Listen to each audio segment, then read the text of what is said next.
receive a ventilator.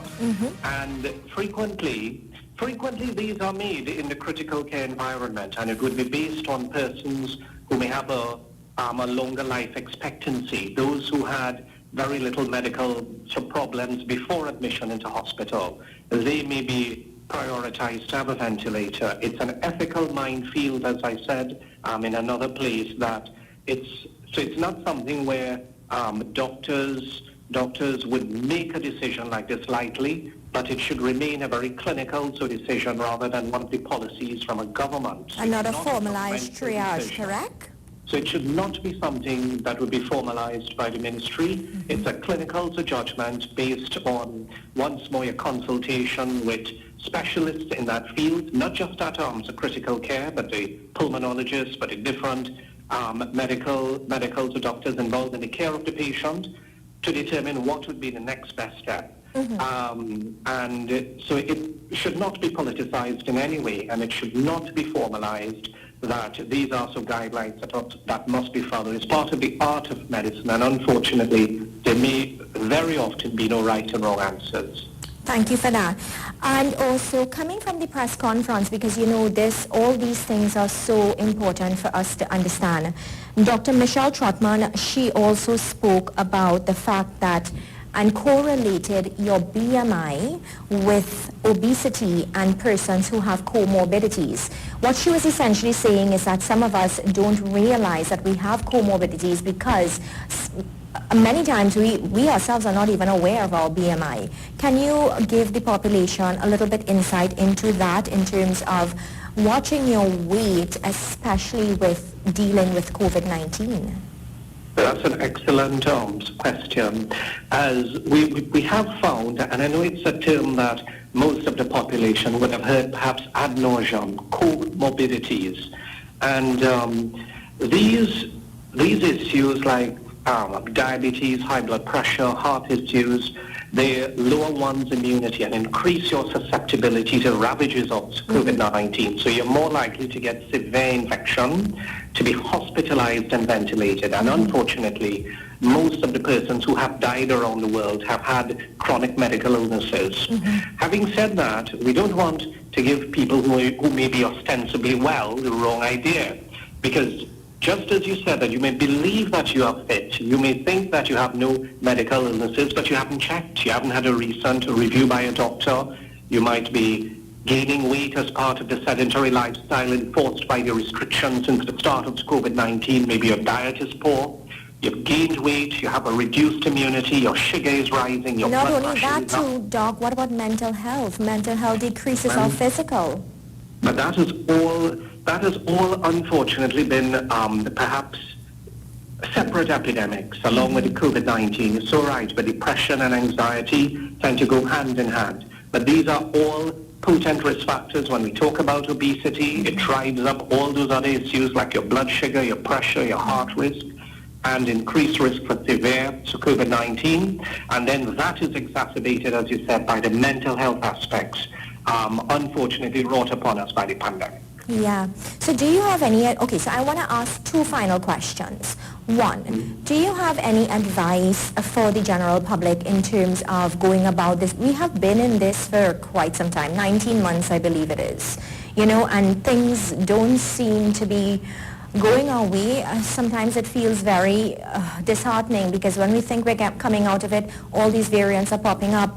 And so many things are happening. It's like it's very, very appended. We are very unbalanced. 1 minute we have ICU space, next minute we don't have. So I want to actually merge two questions. Do you have any suggestions for the Ministry of Health in particular, and how do we go about dealing with this, the fact that the ICU space is at full capacity and for the population themselves? So I think that the mitigation strategies that we've all been hearing about since the start of the pandemic. I know it's so easy to be tired, fatigued about all of these things, but we must remain resolute and united. So as a people, as a nation, the social distancing, the hygiene, high-quality masks, I think that is something that we should be doing, and it should be readily available to all the population. Or even double masking. N95 masks should be available. Persons should not be using cloth masks anymore because these do not reduce transmission. Increasing ventilation. So we don't speak about this enough, perhaps at the conferences. Ventilation, masking, hygiene, social distancing, those are all layers of protection to reduce transmission.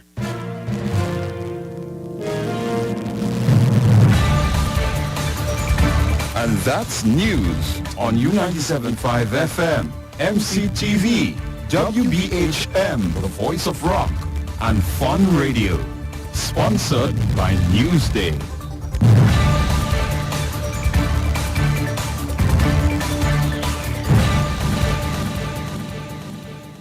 Every word, every line, every paragraph depicts a real moment in someone's life. A father, a sister, a mother, a brother. We at Newsday are dedicated to you, the people, and through independent, unwavering journalism, strive to always bring your stories to life. Because your stories are more than just words. Newsday, independent and credible.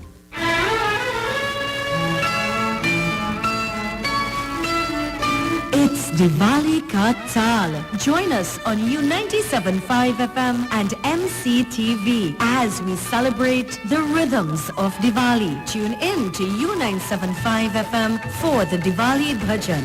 Mata Rani का ध्यान धरिए, काम जब भी कोई करिए. Listening is the name of the game in our Pick a Deer promotion. 97 deers to choose from. Some of them can win you amazing prizes and gifts from our sponsors. Look out for delicious Diwali recipes on MCTV and U975 and show your colors in our first annual Rangoli competition. Get creative and share your pics to our Facebook or Instagram pages and get the most likes to win fantastic prizes. It's Diwali Ka Taal, the rhythms of Diwali. Focus Studios proudly presents Diwali Lights, a virtual concert. Join us on MCTV on Sunday, October 31st from 5 p.m. and enjoy live performances from Reshma Ramlao, Satnarayan Raghu,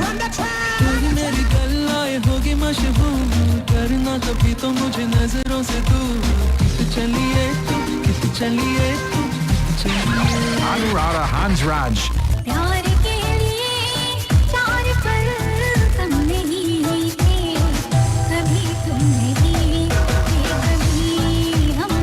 Anthony Batson, and so many more. May the light of Mother Lakshmi spread to the dark corners of our world through music and song. Special thanks to our valued sponsors: Focus Studios, Factory Concepts, Lullaby Group, Drumsy Entertainment, BH Sound Company, Mohammed's Indian Delicacies, Bacchanal Radio, Classy Dolls Makeup Artistry, Printer Ting, Beauty Secrets by Natasha, Pawan Wholesalers Limited, Annie's Roti Shop, U975, Hot like pepper. Multicultural Radio, and MCTV. Diwali Lights, a virtual concert, a festival of songs, an evening of beauty and praise. Only on MCTV. Greetings in the name of His Imperial Majesty, Emperor Haile Selassie, Jah Rastafari. Join us Tuesday the 2nd of November right here on MCTV from 8 to 9 as we take a journey in the life and the legacy of the Lion of Judah. I am your host, D-R-A-M-A, accent on the last A, Dra. I'll see you soon.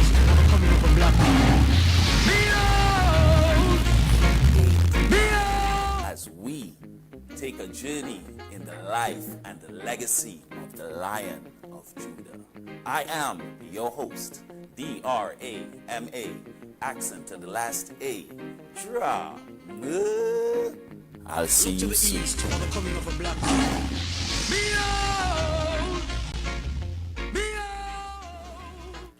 Oh Lord, I know what to say. You 97.5 FM and Multicultural Radio NCTV. All you like to go late. Oh, that news want to go on and on and on. Oh Lord, I'm sorry we started late, but let me tell you something. What I like about the PNM that I just hear on the news on MCTV and U97.5 hot like pepper. When the PNM in charge, Shamfakujo say, all you take it. We in charge. All you sit there and take it. Don't talk to me. Don't give me no advice. I's the bomb. Don't mind I looking different now 5 years later than I was looking in 2015. She said the PNM in charge. But when the PNM in charge, all you ever notice something? All it does do is state that it's a problem and blame somebody else. So you're just here. You hear the answer and say, well, I am so worried that the vaccination rate has diminished so much and we had 42% fully vaccinated and 44% and this is just so terrible. Yeah, it's your fault, Klong. It's your PNM fault. It's because you all did not understand what was going on with COVID-19 from the beginning. And the whole world was starting to say vaccination is the way out. But then y'all did not educate people. You didn't do anything.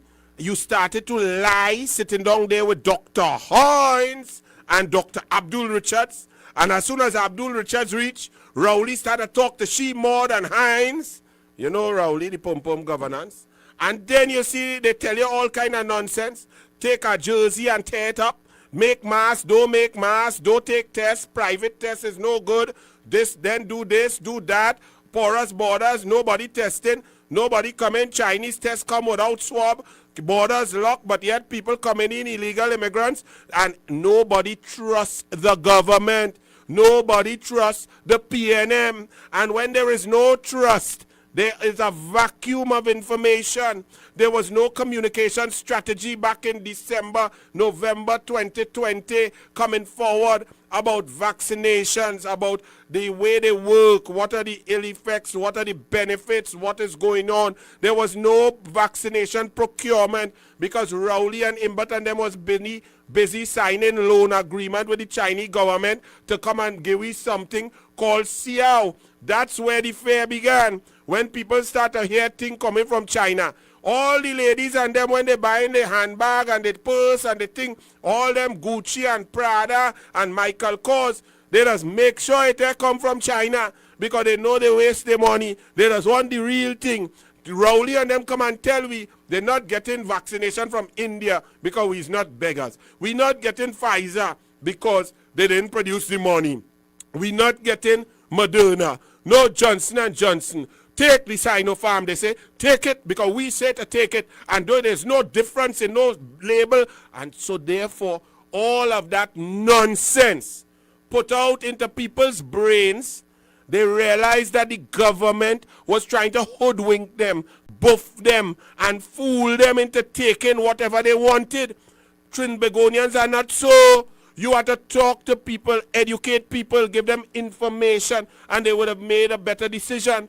But because of the poor communication strategy employed by Rowley's PNM with his arrogant, duncy self shouting down at people, people got their own information, did not trust you, and now we are at total, complete stop in vaccine hesitancy. And yet still, you continue to confuse people.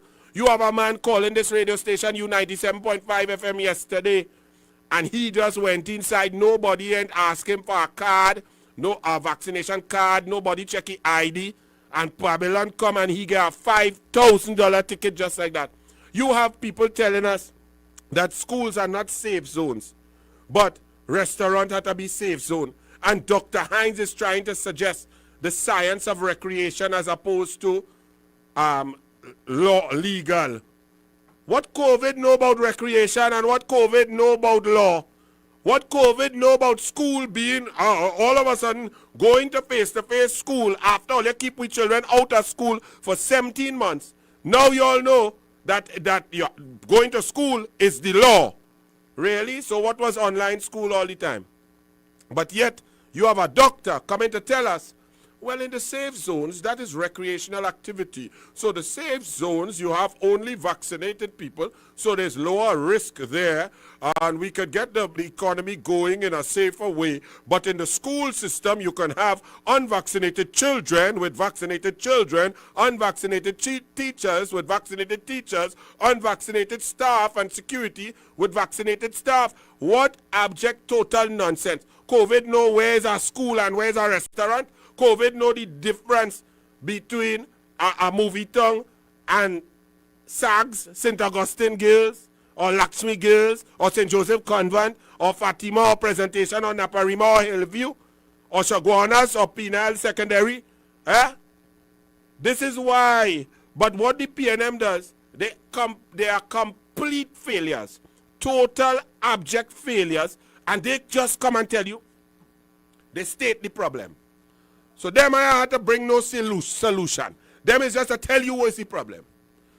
So, convent girls come and say, terrible, only 44% vaccinated, one shot, and 42% fully vaccinated. This is terrible, and then they blame you. Why are you all not going to get the vaccination? Go and get the vaccination. We got vaccination for all you get late. They blame you. 1,658 people dead from COVID. But think back to last year, March, April, May, June. COVID won't reach here, said Convent Girl on Morning Edition with Faziri Mohammed. If we get COVID-19, it would just be 1 or 2 cases sporadic.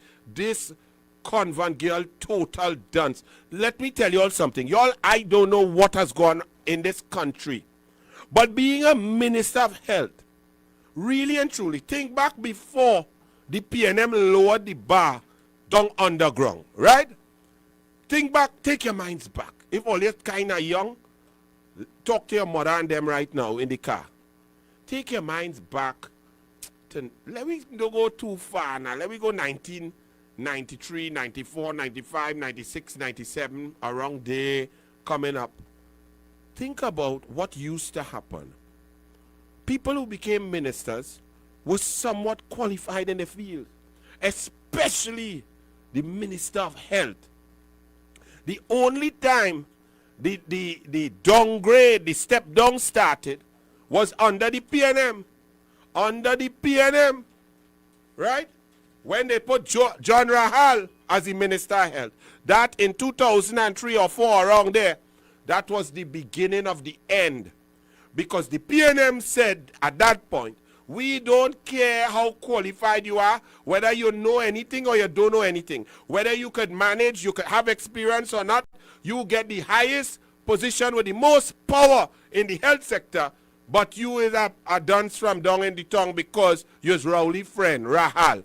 That's when it started. And now you have a convent girl who knows nothing about the health system. And then he select a man who does put on play at Queen Saul and should be running and getting a concert ready for we to go and drink rum and soda and hear soca play and dance and see nice girl in costume and thing in pom-pom shorts. That's what he should be doing. But no, you put Devlin Thomas in charge of the health system and healthcare professionals, people who are absolutely brilliant, their little toes brighter than Devlin Thomas. Think about that for a moment. So you have individuals to become a doctor and a specialist.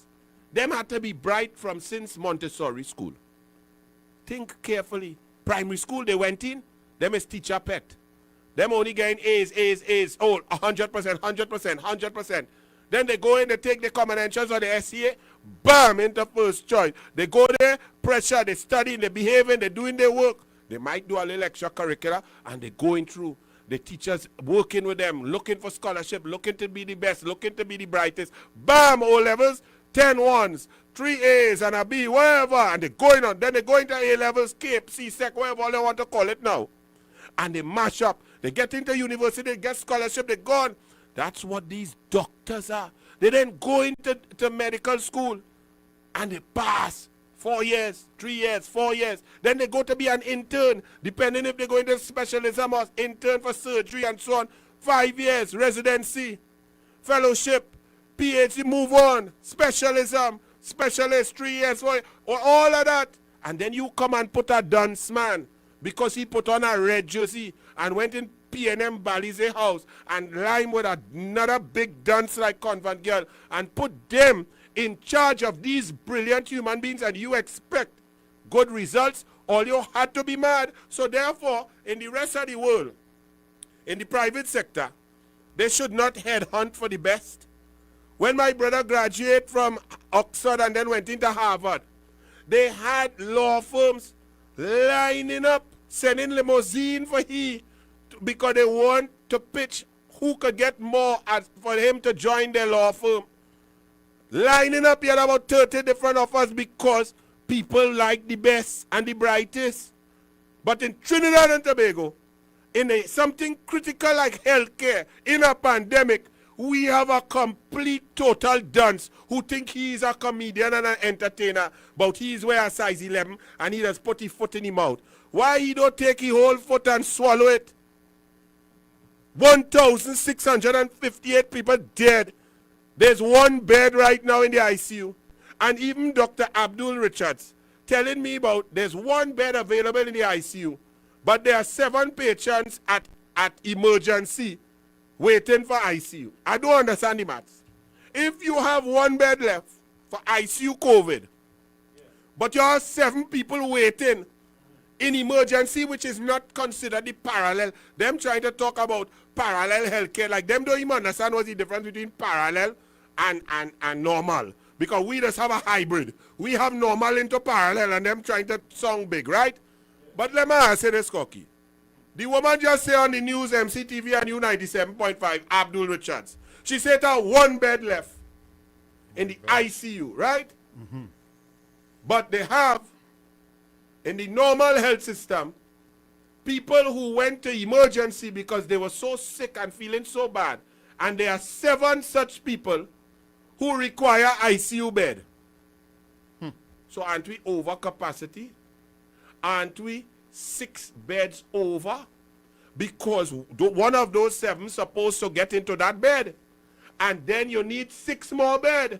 So therefore we are past, we have collapsed. We are 6 beds in deficit already.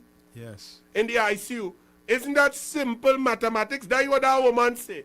And then saying, well, we only have 1 bed left, but there are 7 people who need a bed in the ICU.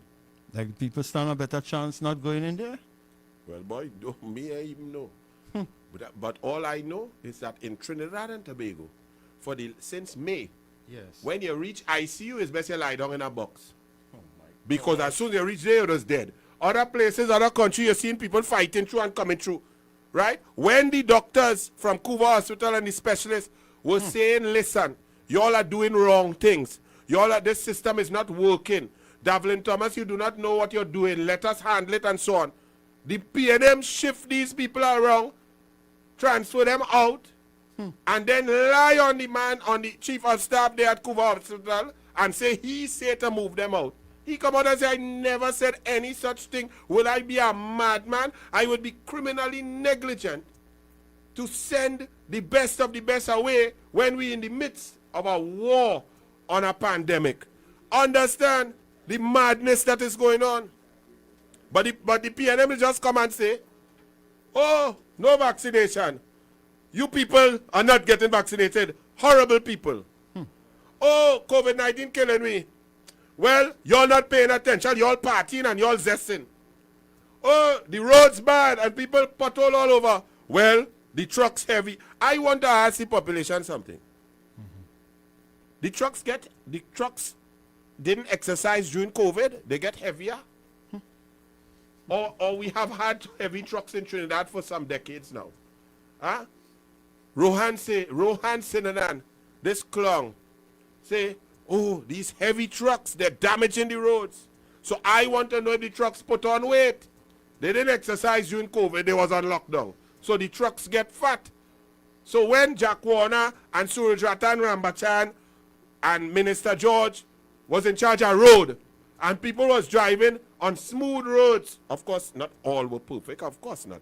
But the roads were in the best condition ever during that 2010 to 2015 period.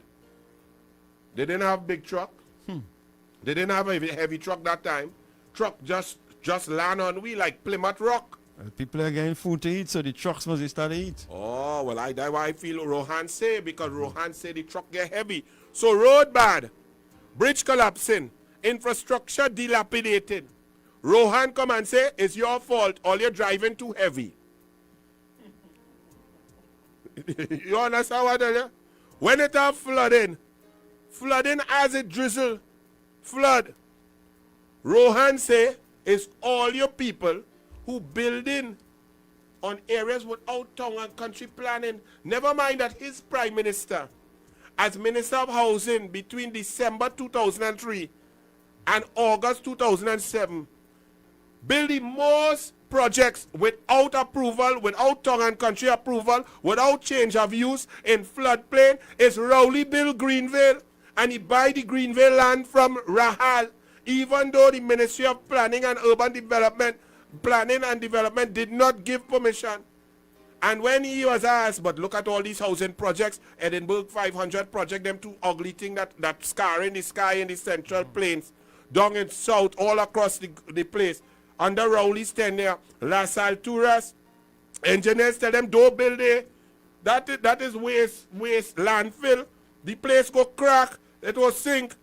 Noel Garcia, who is in charge of $4 billion of your money per year now, who building everything from airport, hospital, health center, police station, fire station, community center, sports stadium, and every house in Trinidad and Tobago in HDC. And they move Penelope Beckles to be the Minister of Rental and Maintenance. Penny, well done, boy. Great is the PNM. Your whole life they disrespect you, and you still they just taking more and more. That is an amazing feat, you know. Cocky, I can't do that, you know. You understand? That Balize juice, no matter how good it is, run good people. If you good, if you're intelligent, if you want to help, you can't be in that Balize thing, you know. You know who are we to survive? Yes, yeah. Survive? Yes, sir. Yes.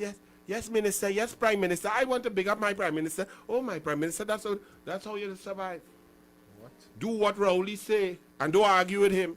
Because if you feel leaders buff we, ask some of them ministers how much cost they get on a cabinet day. Ask them now.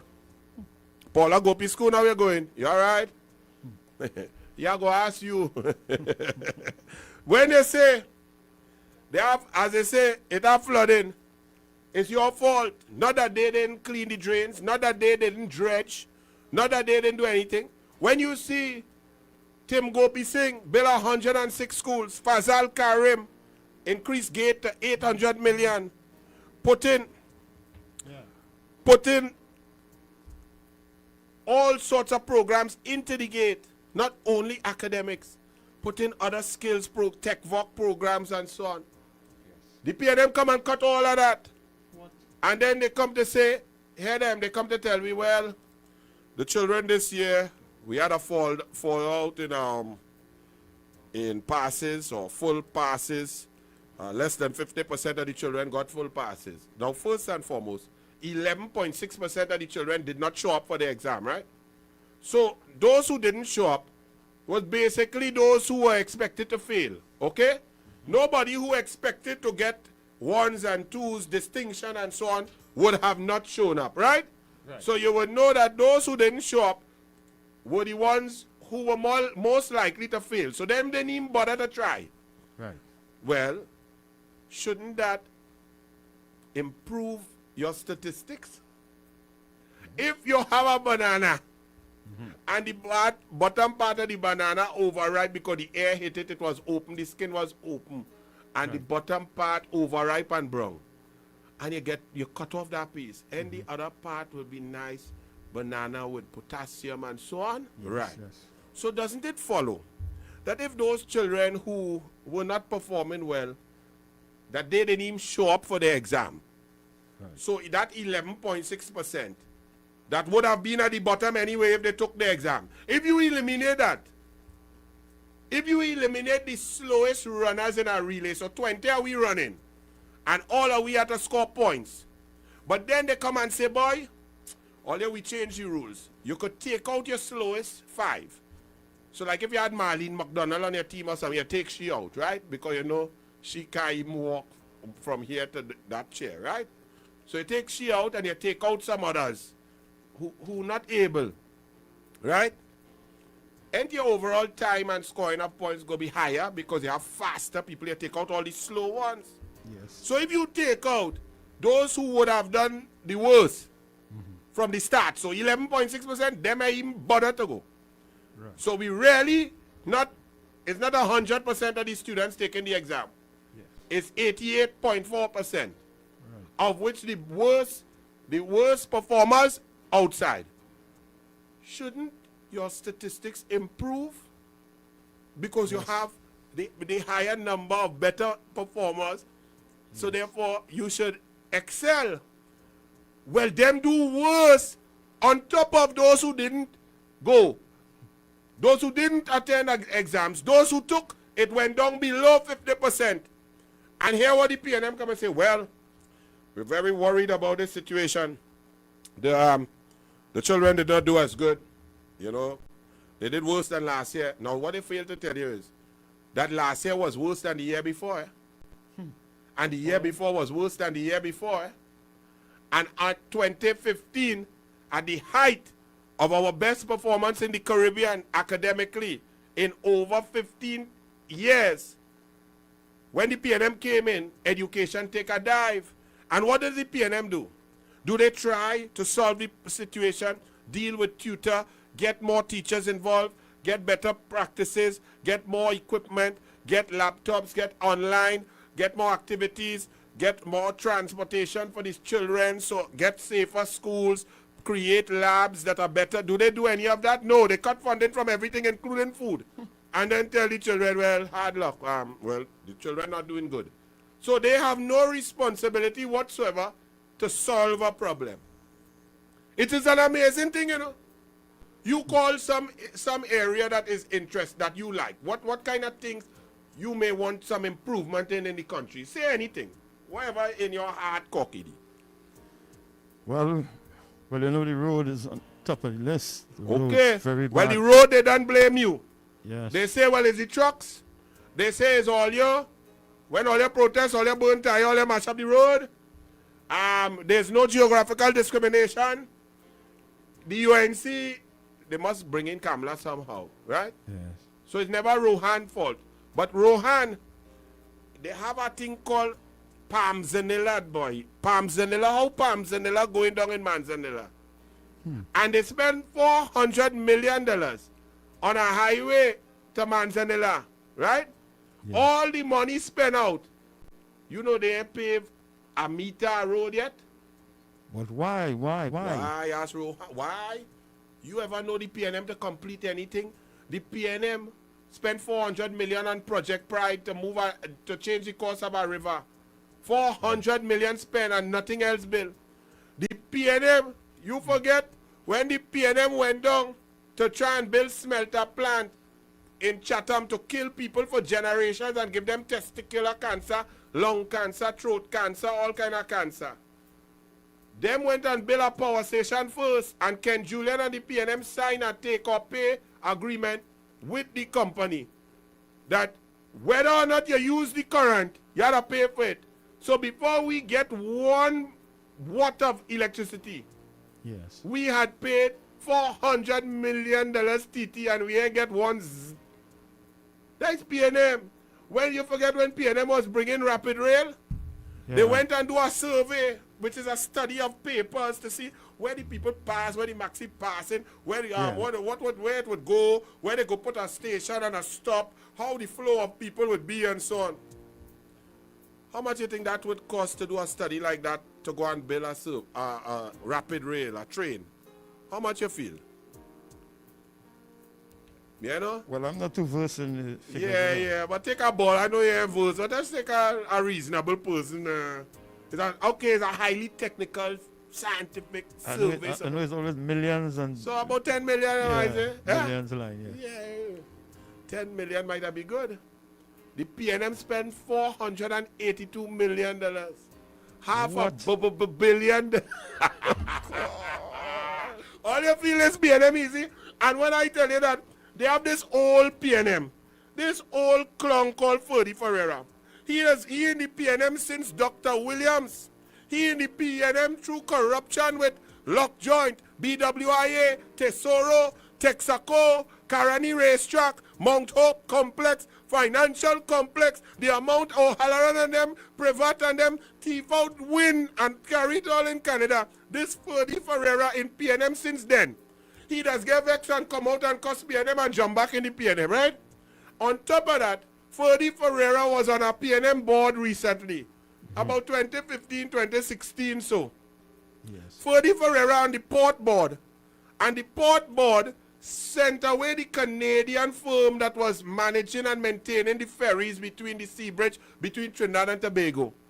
This PNM board, of which Ferdy Ferreira was a member, they sent home the Canadians and awarded the contract to a company called Magellan.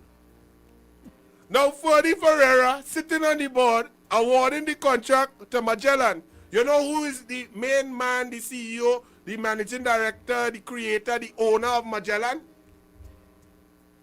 Ferdy's son-in-law.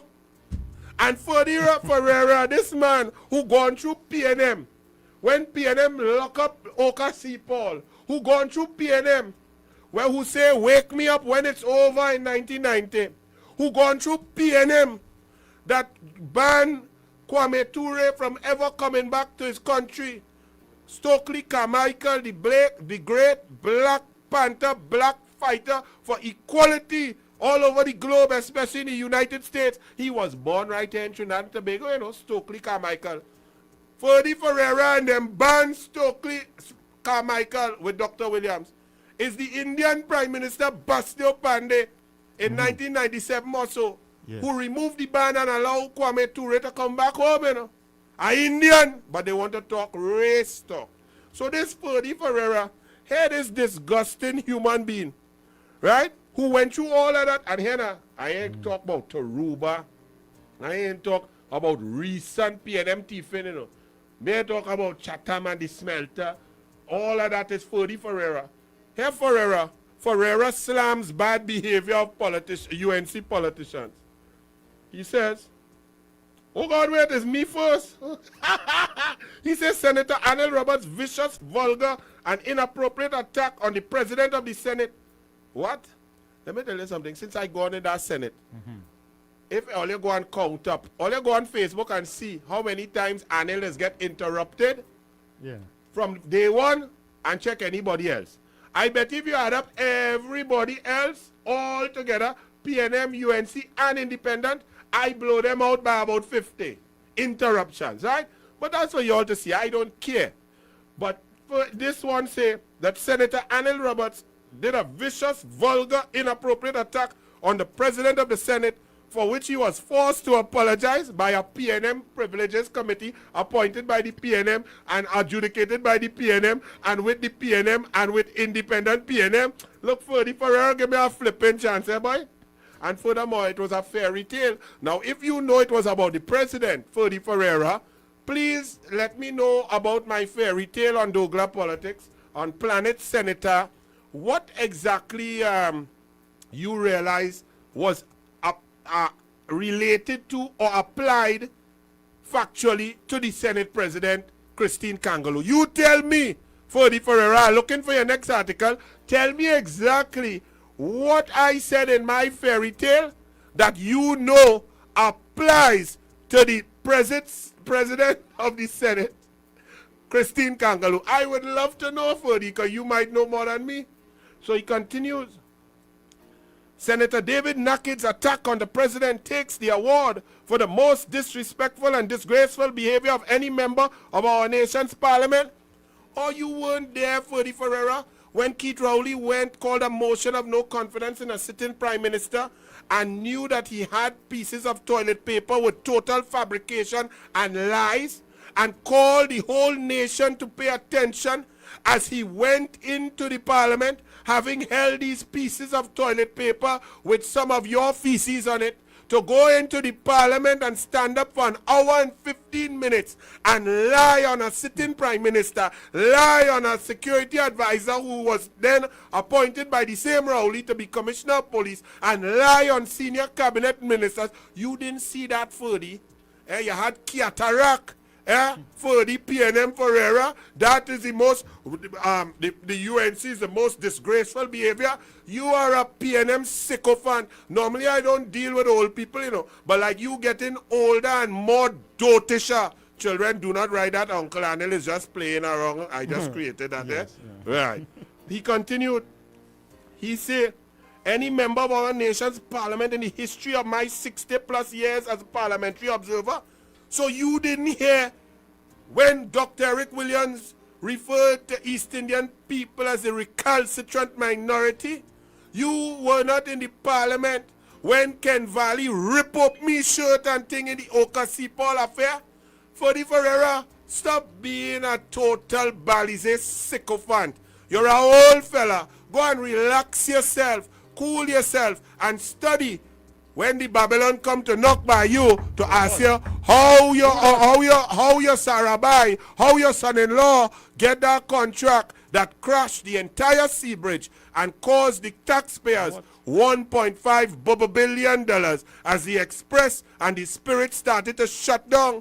What did you recuse yourself? What did you do? Where were you? Show me the board minutes, the board notes when your daughter husband was given a contract and a decision was taken by your board to send home the Canadians who were doing an exceptional job of maintaining the sea bridge with the vessels that Patrick Manning had bought and that Kamla Prasad Bisesa kept flowing smoothly for Trinidad and Tobago. You went in there to create a work for your Sarabai, and you talking about people 40, old man, scratch nose Ferreira. Behave yourself, boy. We have no time with you, yes? We taking a short break. And we coming back, Corky. Yes, and remember, yes. at 7:30, Douglar Politics, we going live. YouTube, Facebook, U97.5 FM radio. We taking it to a different level. We'll be back. It's time to make your community better than before. Join yours truly, Kieran Joseph Samaru, on Your Community. We'll be discussing the important issues with the important people in the place most important to you, your community. Join us every Tuesday at 9 p.m. right here on MCTV as we know and make your community better than before. Rhythms Communications Network is looking for persons to become community news reporters. Would you like to address problems or activities in your area? Would you like your voice to be heard? Well, this is your chance to become a member of the RCN Family News Source. Our networks include Radio 975 Hot Like Pepper, and on television, we are Multicultural TV, broadcasting on your favorite cable networks. Everyday news is happening all around you. As a member of RCN, be inquisitive and use your recording devices to record footage and send it to us on rcnhomeseries@gmail.com. If your story is aired, you can be rewarded. To sign up, call us now at MCTV 609-4726 for more information. You and RCN can make a difference in Trinidad and Tobago. Coming soon on MCTV, the local Palooza show and countdown. Hosted by TNT's rock ambassador, Bees Hi-Fi, the metal merchant. See and hear all your favorite local rock bands. Keep it rock alive. Rhythms Communications Network, local Palooza show and countdown. Coming soon on MCTV, the local Palooza show and countdown. Sport is in trouble. What can be done to save sports in TNT? Join host Gordon Pear on Sports Insight every Monday and Wednesday on MCTV from 4:30 p.m. as he identifies the problems, look for solutions, and points the way forward. Sports Insight, where we talk to the coaches, athletes, administrators, and of course, you, the fans, as we bring positive change through sport. Focus Studios proudly presents Diwali Lights, a virtual concert. Join us on MCTV on Sunday, October 31st from 5 p.m. and enjoy live performances from Reshma Ramlal, Satnarayan Raghu,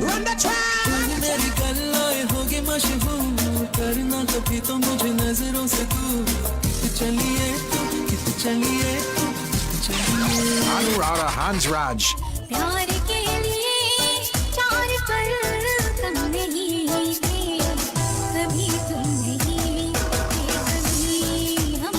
Anthony Batson, and so many more. May the light of Mother Lakshmi spread to the dark corners of our world through music and song. Special thanks to our valued sponsors: Focus Studios, Factory Concepts, Lullaby Group, Drumsy Entertainment, VH Sound Company, Mohammed's Indian Delicacies, Bacchanal Radio, Classy Dolls Makeup Artistry, Printer Ting, Beauty Secrets by Natasha, Pawan Wholesalers Limited, Annie's Roti Shop, U975, Multicultural Radio, and MCTV. Diwali Lights, a virtual concert, a festival of songs, an evening of beauty and praise. Only on MCTV.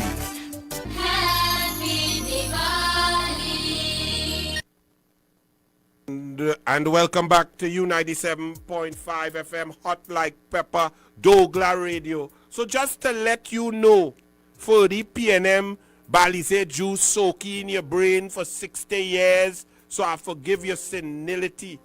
The worst, most disgusting, embarrassing time for the Parliament of Trinidad and Tobago, other than the incursion of 1990 where your PNM said, wake me up when it's over, or you're sleepy, right? Okay. But the worst act by anyone in the Parliament was Keith Christopher Lyon Rowley, who went with nothing, who concocted, created, fabricated pieces of paper and called them emails and made accusations that sent us international, that a prime minister and cabinet ministers and a security advisor were conspiring to kill a journalist. Freedom of speech. That was the most shameless occurrence that ever happened in the history of the Parliament for the PNM disgusting Ferreira. So you keep your cool. I don't know where them go on and find you under what rock. Go and relax yourself, rock on a chair and breathe some of God, green, nice, pure oxygen and cool yourself, right? Rock so. And we'll take some calls just now. Just to remind you all, I have these questions for DCP Jacob because he is the bus throat man. He is the fireman. He is the PNM hatchet man.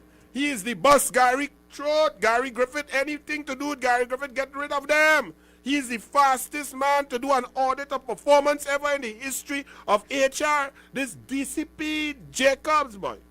Well, DCP Jacobs, as you fire 19 people, or didn't renew the contract, 4 of them, or buy out the contract, and you say you save millions while the country is murder after murder, shots firing, people ducking, people getting robbed, housebreaking, larceny, carjacking, kidnapping, everything that could happen happening. Was your daughter, DCP Jacobs, was your daughter hired to work in the Trinidad and Tobago Police Service on contract by then Commissioner of Police Gary Griffith? Was she hired? Is she still currently working in the HR department at the Trinidad and Tobago Police Service on contract, hired by Gary Griffith? Well, why was she not terminated with the other 19, DCP Jacob? And who you were meeting with to bust and fire and bust people throat who were serving the country on the advice or on the thoughts of Ethelbert, the sleepy minister, the man who does fall asleep and they just drive and kill dog and then post it up on Facebook for children to see the dog dying over and over. These sick, disgusting PNM. Yes, he did that. You can't even believe that. Cocky feel I make up that. I ain't make up that. The lady was upset about her dog and thing, and to prove a point that the dog was in the road, Ethelbert had to show that he brighter than a dog. So he had to show the world that the dog was in the road. So he posts up on the public Facebook for the world to see over and over the dog getting bounced down. That's the Minister of National Security. Look, you can't believe you feel I'm making this up, Cocky. Cocky, you feel I lie on a tailboat. Well, I'm hearing a lot of things I never heard before. You never heard? Well, you go learn and hear a lot, my brother. So when they come to tell you about vote for because black man and Indian different and all that nonsense, you have to just tell them move from here with that dotishness, because that's the kind of human beings that you vote for. Think about that human being. Somebody's dog. Nobody says your fault. A dog in the road, oh Lord, is a dog. Poor dog. It's an accident. It's a horrible accident. But a lady, a citizen, obviously it's their family member and they'll be emotional. Yes. So they may say something and it may not be factually correct. Whatever it is, but somebody's in pain. They lost their loved one. People love their pets just a little less than their children, right? You are a minister of national security. And you can't just understand, tell the citizen, terribly sorry, go and see them, sit down with them, and say, oh Lord, very sorry about that. And just leave it so. No, you have to go on Facebook, attack the woman, and show her, look what I tell you, look this camera, look how they didn't want to show camera, look the camera, and he show you the camera of the van knocking down the dog, and he type up, look the dog there. That is the kind of human being you feel it's joke. I cannot fabricate and make up this boy. So DCP Jacobs, was your daughter hired by the Trinidad and Tobago Police Service on contract by then Commissioner of Police Gary Griffith? Is she still currently working in the HR department under Miss Ramgalam, the other bus throat lady? Is she still there? Did you fire a man who is taking care? And let me tell you something, DCP Jacobs, because I realize that you are a liar too. You see the strong words I use? You are a liar too. Because you said, and I quote, that some of the reasons after you did an analysis, some people may have done a good job and they've done the job so proficiently now that they are not needed right now. That their services are not needed. Well, DCP Jacobs, let me ask you this. The groundsman who was there to maintain the AstroTurf and the football field at the St. James Barracks, which I can tell you as a footballer, that St. James field, regrassed, redrained, new drainage, soil, and so on, by Gary Griffith, especially in the state that all our football fields are terrible in this country. That barracks ground in St. James is one of the best football grounds right now. And DCP Jacobs, football grounds and AstroTurf require all-day maintenance every day. So did you not fire one of the 19 people as a groundsman who was in charge of keeping those fields together?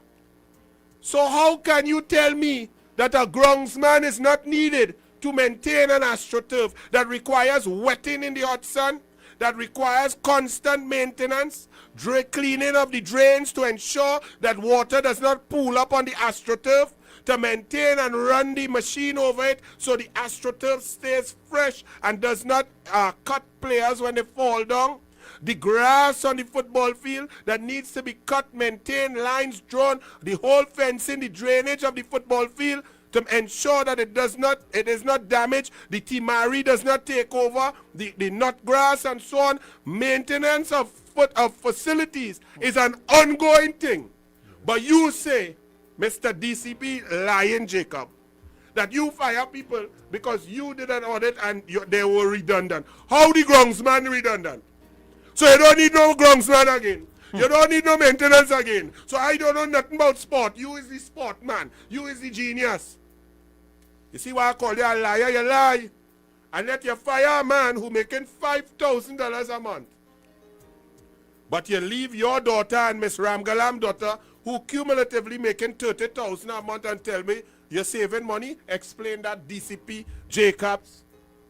You see Balize all deep in your nose hole coming out your ears.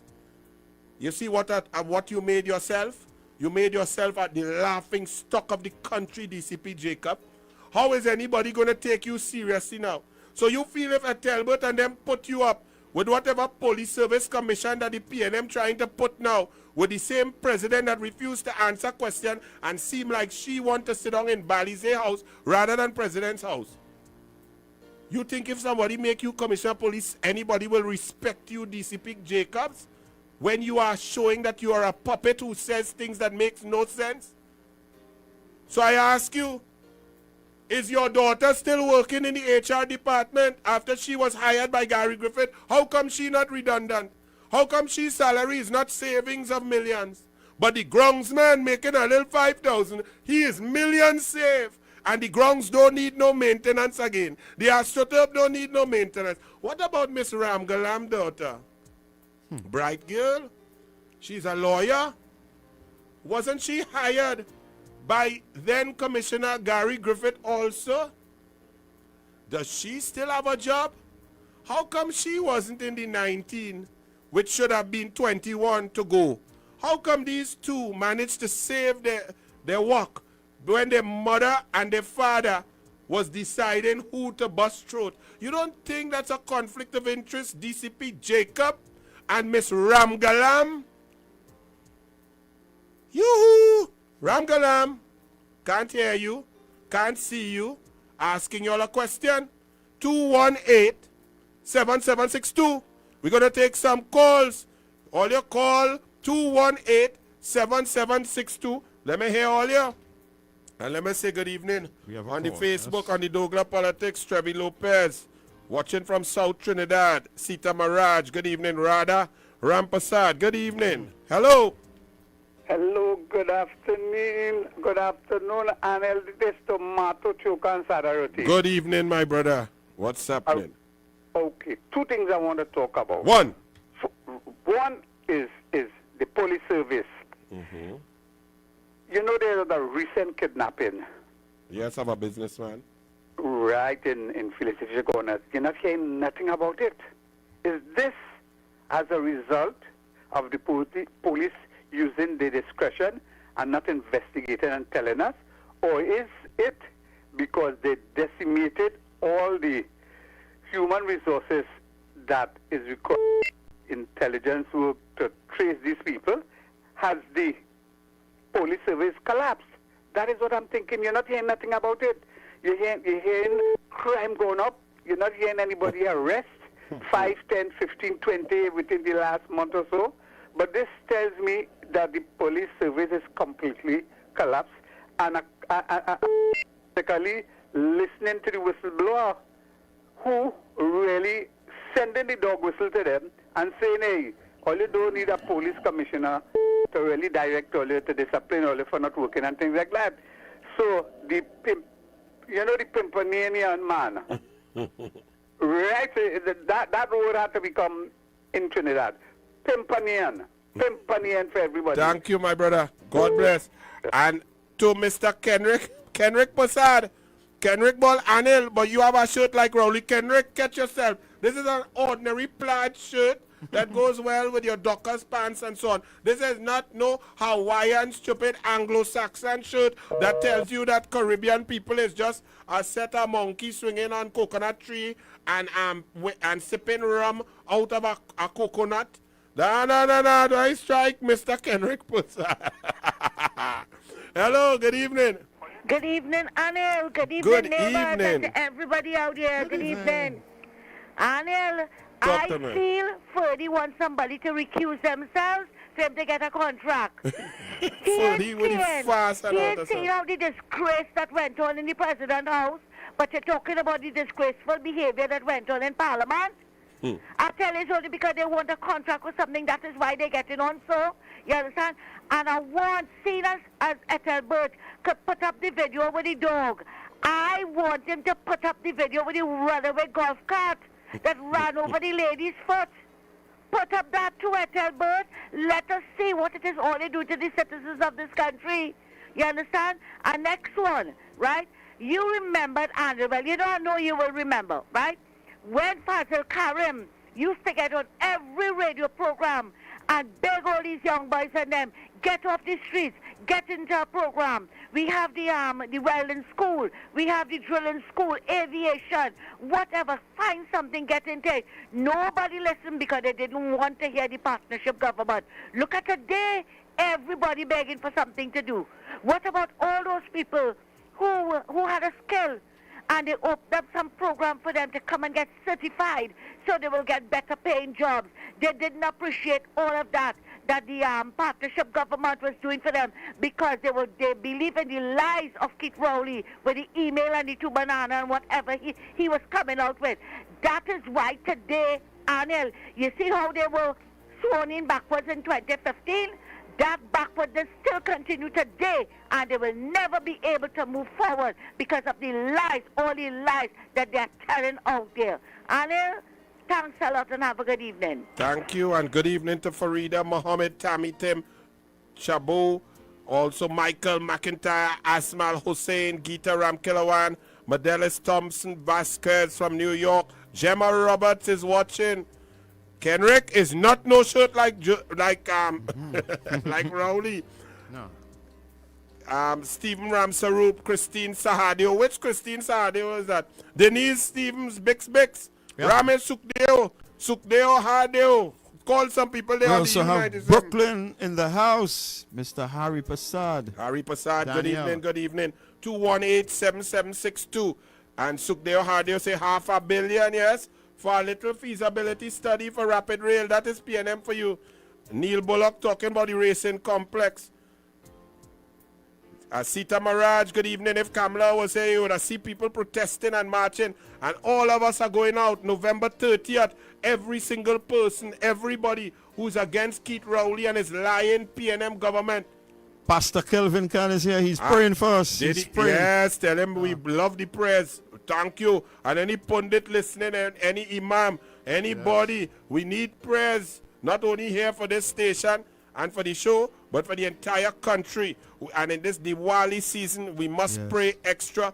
I'll be down in Siparia tomorrow for the puja, for the Diwali. What? With the leader of the opposition. Yeah, your suit outfit. The Douglar don't make joke. Sandra Manga. 218-7762. And so Miss Ramgalam and DCP Jacobs, and they're just asking you, answer them question. All you're talking. How come all your 2 children still have work and everybody else lost their work? Good evening. Good evening. I'm Cousin Anil. Good evening. Cousin Kokidi. How are you all? Good? Good. Fine. I enjoy Big Rich show. Sunday especially, right? Nice back in time love songs. Big Rich is the best. Yeah, he said that Cousin Alim and Kendi was why were they crying and give them toilet paper? Were they being taken advantage of? Anyhow, one more thing. And it's very less than a minute, right? Yes. Yeah. And the theme is Operation Strike Back. Oh, what a challenging situation. Perpetrators of such discrimination, caught in a web of great disappointment, struck unexpectedly in our darkest moment. Our body, mind, and being cheated, all our enticement being depicted. The colors of the rainbow rarely shines, depending on the sunlight to liberate our mind. So severe is the hurt and pain, liberty and freedom we must fight to attain. We must be alert and intact, so we must adhere to Operation Strike Back. All of that drama. Thank you, my brother. And good evening to Jasmine O'Brien, Rita Cabrera, Alvin Kiri, Sandra Cameron, Marilyn Sicharan. Good evening. 218-7762. Good evening. Welcome to you, 97.5 FM. Mr. Anil Robert, a blessed night to you. Blessed night. Good evening. You see, in this country, all government institutions have collapsed. You see, Mr. Gary Griffith, he get a roll of toilet paper because he looked for it. You see, and the Wait, pause there. Because you hit a point there that I feel I feel I agree with you on this one. Bear with me, don't hang up yet. Yeah, I think I have to say to Gary Griffith, it's good for you because you went and hired Jacobs, DCP Jacobs' daughter. I'm certain you could have hired other attorneys, but you may have interviewed some, you know, and you did. Hold up there too. Yeah. Mr. Jacob going to get that same thing, eh? But wait. As long as they do PNM work. Yes. Well, exactly. That what I tell you. They're going to yes. Down to the sewage pit. You're correct. You're correct. Thank you, And my this is brother. why, you see this police service? You know who's going to take over that? A private people with Nah. the security. No. That can't happen. And good evening. Let me tell you something. I will tell you, Gary Griffith, I feel Anil telling you, it's good for you. Because Miss Ramgalam, gone must be asked Gary, you put a recommendation, and Gary with a good heart gone and say, well, all right, we interviewed 10 people. All right, Miss Ramgalam, your daughter looks qualified, bright, and thing. And he do, you know, and get them a walk. And DCP Jacobs' daughter apply, and Gary signed the contract, and yes, and DCP Jacobs, number one, you is a Nimakaram boy, because the Ethelbert and them give you advice and tell you, and you just treat a man like that, fire all the people. Now, on the second point I'll make here, if you under me, we are a team. I am the leader, we working together, we fighting crime together, we linking, we in operations center, we discussing, we even discussing hiring. Let me hire Vishnu, let me hire Archie to do that because they have skills here. Let me hire John Smith because John Smith, look at his resume. Yes, and we discussing. And we hire these 19 people. You agree with me? You advise me also to hire them and what work they're doing. And we walk in and we seeing little improvements here and there. And just so you turn and jump ship and start a bust throat and attack me now that I out and under pressure, that is Nimakaram, boy. Good evening. 218-7762. That is Nimakaram, boy. Jacobs, boy. Jacobs, boy. Hey, boy, Jacobs, boy. All right. Hello, good evening. Hello, good evening. Good evening. I'm holding on for Anil. You're live. Go ahead. Turn down your radio. Turn down your radio. All right. You're live. Turn down your radio and you talk. All right. No problem. Yes.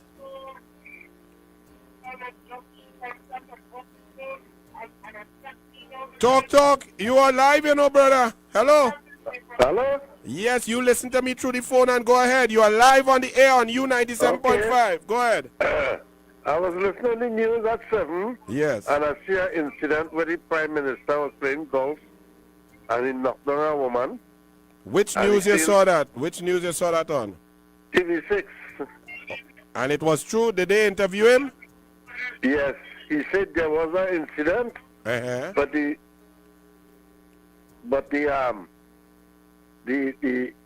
security carried her to hospital, but it didn't happen like that. But there's a chance for that.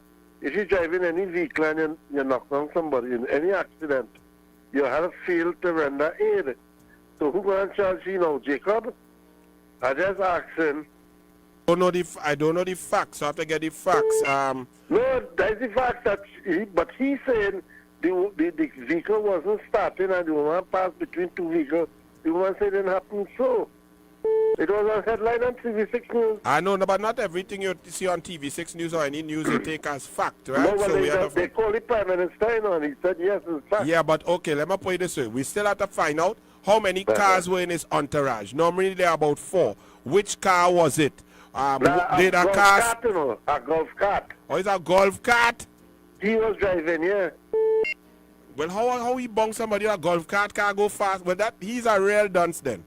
Thank you, my brother. We go follow it up. I don't talk thing when I don't know, but you right? Okay, my brother. Good evening. Sandra Partap, good evening. Fareed Mohammed, Azina Smith, Jairaj Singh, good evening. Sita Maraj, Neil Bullock. Nice. Hello? Yes, Mr. Anil. Yes, my brother. What happened to petrol train? What happened to going to water? Not private people going to take these things over, Mr. Anil. Yeah, but that can't happen. Wait. So. When you call here, hold on. The police service is totally different. That, if for that to happen, for them, they cannot. The Constitution creates the Trinidad and Tobago Police Service. And so you can't just give that. You went in detail. Yeah. Who does take up prisoners from and not a private phone? Yeah, but prisoners transport is not the same as police. Who does be instructing them to carry them? Not the prison people then? So why them can't take them to the court? Yes, they could take them to the court, but to take the functions of a police officer are very serious, critical constitutional powers in order. Wait. You need to listen a little bit, please, because I like you to talk sense. One more question, please, sir. Yes. Do the police service hire the security firm? Do the police service hire security firm? No. You sure? Yes. All right, so well, I will listen you now. Yes. No, listen. All that you said before is factual, and we have to be very careful about privatization and sale of our assets and so on. But there's a difference between the Trinidad and Tobago Police Service. It is nearly impossible, but I will not say that anything is impossible with Rowley. But the powers that a police officer has when they swear on that Bible and they go through that training to take away your freedom and so on is an awesome power. And that power cannot be easily transferred to any private organization without going to Parliament with two-thirds majority and so on. It cannot happen just like that. One more question, right? Yeah. The merit list. Yes. Who handled that? Well, the president got it and did not do her duty. She breached section 123(4), and therefore she should be removed from office and she should resign. So the three people that resigned, the four people that resigned: Blissy Prasad, Kaiwal Singh, Maknish, and Dr. Craig James. All right, and they resigned. Yes. And why the president couldn't put in her resignation too? Well, she should have. That you are correct on that. She should have. And she has brought the office of president into disrepute, down into the political guile. Citizens across the board of different political persuasions, different professionals are asking her questions up to now, and she has not answered. She is embarrassed and brought the office of the presidency into ridicule, odium, and disrepute, and should resign. You are correct. All right, so, and one more question. Yes. All the government institution has collapsed in this country? Correct. So what you're telling me, the police service can't go private? It can't go it's going private and collapse. The police service has collapsed. If you tell me that, I agree with it. It has collapsed. But for it to go private, all right, my brother. Bless and a wonderful light. And You too. Have a good evening. God bless. Good evening, Anna Munsami, Jonas Stinger. They say Jonas Stinger says the Constitution is being shredded. You are absolutely correct. 218-7762. Bernadette KR, good evening. Hello, good evening. Good afternoon. Good night, Anil. Good night. All right. To the foundation minister this morning, the one who put on foundation on his face, public utilities. Yes. And he was talking about what he met in Wassa and the state Wassa was in, and what he intended to do, and he have a plan and this plan and that. We don't want to hear that. He's 6 years old in power. Come and do something for the people, and then you could appear in any radio station and talk about what you do. But you remember how I started? You remember how I started the show? The PNM just come and tell you, look, the problem get worse. Here is the problem. And them don't have no solution. Them just make the problem worse and just come and state the problem and keep their work and draw the pay. Exactly. It's amazing. Oh, he have plan. He always have plan. He should be the planning minister. With all that foundation he have, he could yes, and I want to ask him, he didn't tell you about the investigation with the man in the van who was driving the wrong van, and then he tried to tell the management of the Wassa to go and tell the investigator to change the report because he see the wrong man. Yes, Yes, exactly. remind. Yes, ask him Yeah. about that for me. Thank you, my brother. We getting ready now on U97.5 in a few minutes. In exactly 4 minutes and 20 seconds, we are going to cross over, so we'll take a few more calls. We're going to go live with Douglar Politics on Facebook, Douglar Politics on YouTube, Douglar Politics on Douglar Radio right here with Corky on U97.5 FM, hot like pepper. Good evening.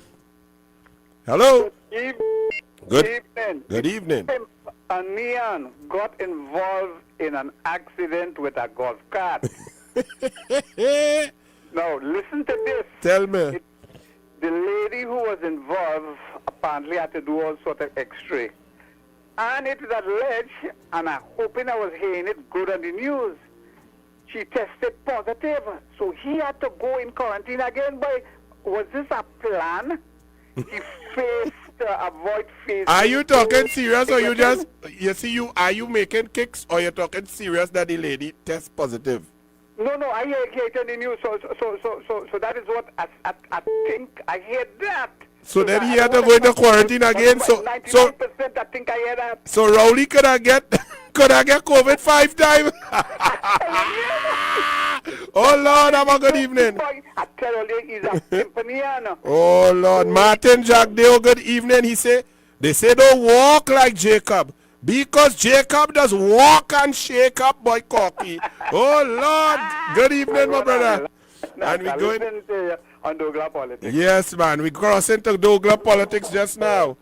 Oh, the lines. I pressed the wrong button. Good evening. One or two more calls, then we go into Douglar Politics live on U97.5 FM. Hot like pepper. Good evening. Hello.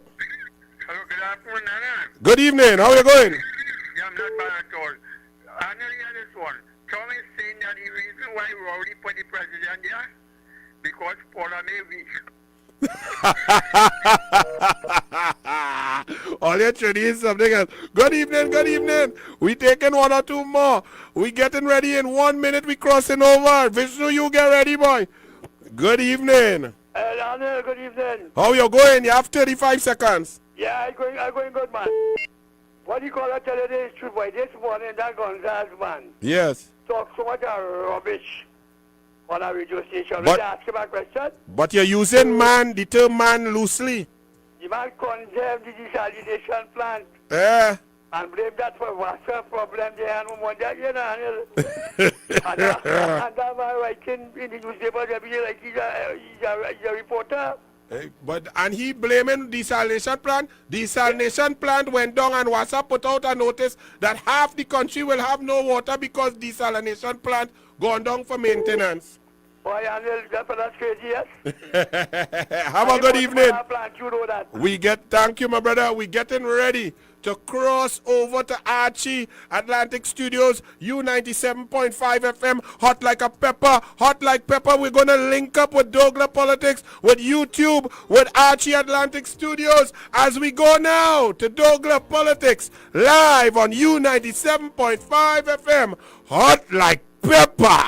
How you going? You have 35 seconds.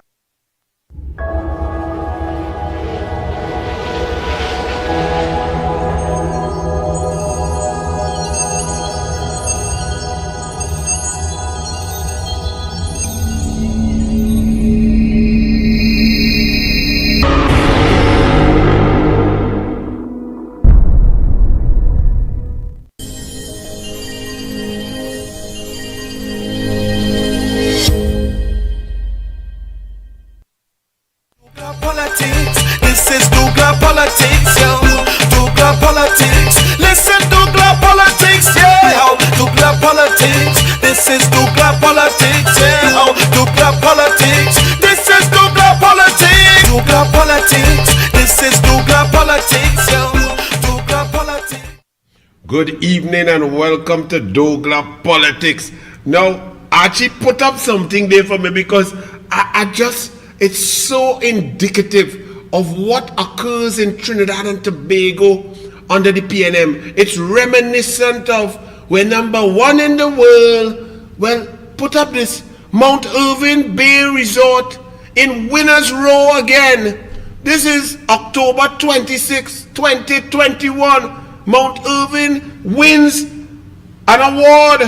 It wins an award, Mount Irving Bay Hotel. I nearly want to say congratulations, but wait, PNM, wait. Tobago's Best Resort 2021 World Travel Awards gave Mount Irving best. There's one problem. Mount Irving closed about 20 months. The place dusty, dilapidated, the pool green, whatever going on. How they win are you? The country shut down. Even we couldn't go Mount Irving. I love Mount Irving. How they win an award when we had no tourists? We had nothing. We had an exemption policy that not even Trinidad and Tobago could not come. Mount Irving win an award, yes? Oh Lord, that must be the same award that the Alsing and them find to win to ball #1 in the world. Well, let me just tell you all, as you suffer in the darkness of the PNM, as you have not received any grants, you lose your work, your business shut down, 44% of businesses that never open. US $593 million in drawdowns for the first 6 months of 2021 from the Heritage and Stabilization Fund. For the first 6 months of 2021, the government withdrew US $593 million its sovereign wealth fund, the Heritage and Stabilization Fund. Do you multiply? Don't multiply by 6.7, you know. Multiply by about 8 what all you're paying out there on the black market for US, all you businessmen who's struggling. And where did that money go? What was spent? What was done? Nothing working. People, salaries across the board. Road, bridge, landslide. No medicine in the hospital, pressure, no extra ventilator, no ICU bed, nothing. Where that money go? 600 million US? That nearly, my goodness, that's nearly $5 billion, eh? Billion. Well, you all say that PNM is the party for black people and the poor man. And if you don't vote for PNM, it's like you are disrespecting the black African race. That's what they try to tell you. And they try to show you. But yet I can never see, in all the 49 years of PNM dominance of the Treasury, I don't see them ever creating one black billionaire businessman. None. I see many other types, many other kind. Plenty Indian, plenty Syrian, plenty, all right, Chinese. Great for them. But I don't see any black PNM billionaires over 49 years of dominance. But you want to know why? When Kamla Persad-Bissess is in charge, she ensures that contracts of a smaller nature, she instructs the ministers that the tender committees are not to take any tenders from major companies for smaller work, whether it is 5 million down, 10 million down in works and transport, whatever the jobs. But look at PNM, eh? Watch what happened right here in Marabella. Watch it. This is to pick up grass, eh? First of all, look at that big expensive backhoe. I sure Mr. Sammy, the chairman down there in Penal Debe, would love to have a backhoe like that. It for the 90,000 people, he had 2 backhoe, and when it have flat tire, he can't do nothing down there. But this is to pick up grass that CPEP cut. Look at it. This is not no small contractor. Look what PNM is doing. Lang, multi-billion-dollar Lang, who's get big contract, oil and gas and all them kind of things. Them give Lang contractor pick up grass, so all they didn't have no small contractor, no black man contractor that you could give a little work to keep them, keep the employment, keep it trickling, put food on black man table. When all they want to come and play, all they're talking race with the Douglar. That's why I will mash all you up every time while Rowley on the golf course playing, right? It even look like them Venezuelan and all them hiring, it look like me, you know. But the main point is a huge billionaire business. Look at that truck. You know the cost of that truck and that backhoe to pick up grass? That is PNM for you, right? And all they want to say UNC, PNM, same thing.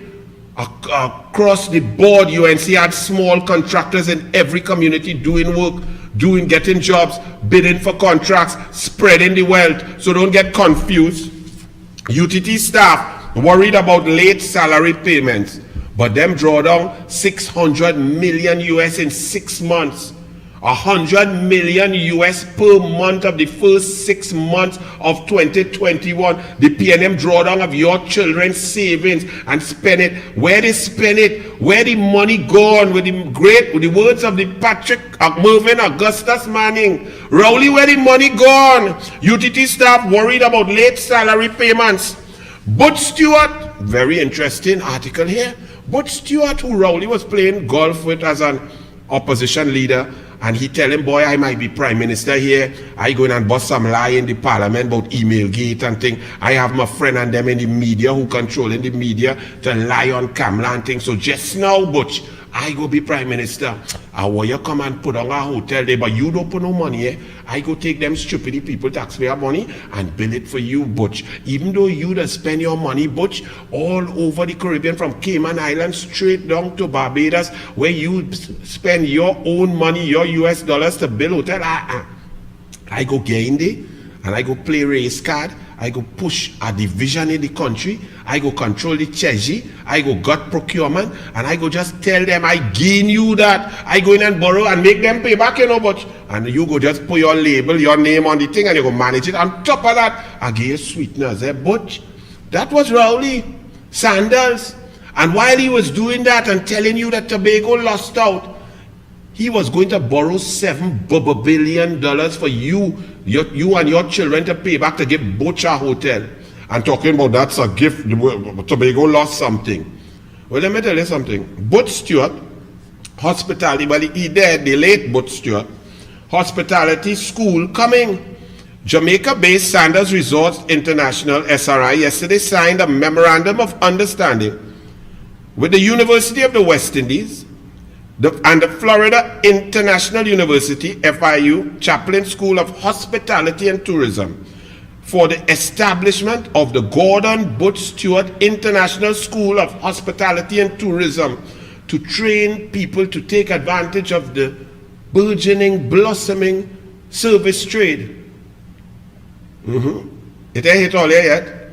But in Trinidad and Tobago, 3 years ago, 1.5 years ago, the PNM under Keith Christopher Rowley and Randall Stitches Mitchell, who studying other people, and Brian Manning come and take his seat, take his girl, and he looking for his dog. Randall Mitchell, who's come in the Parliament and the Senate and talk one bag of nonsense about the hotels we're building that, and tourists. What tourists? What tourists come in Tobago with Delta variant killing out everybody at the ICU? 60% full, and by today probably 100%. Who come in there? Mr. Randall Stitches Dunce Mitchell.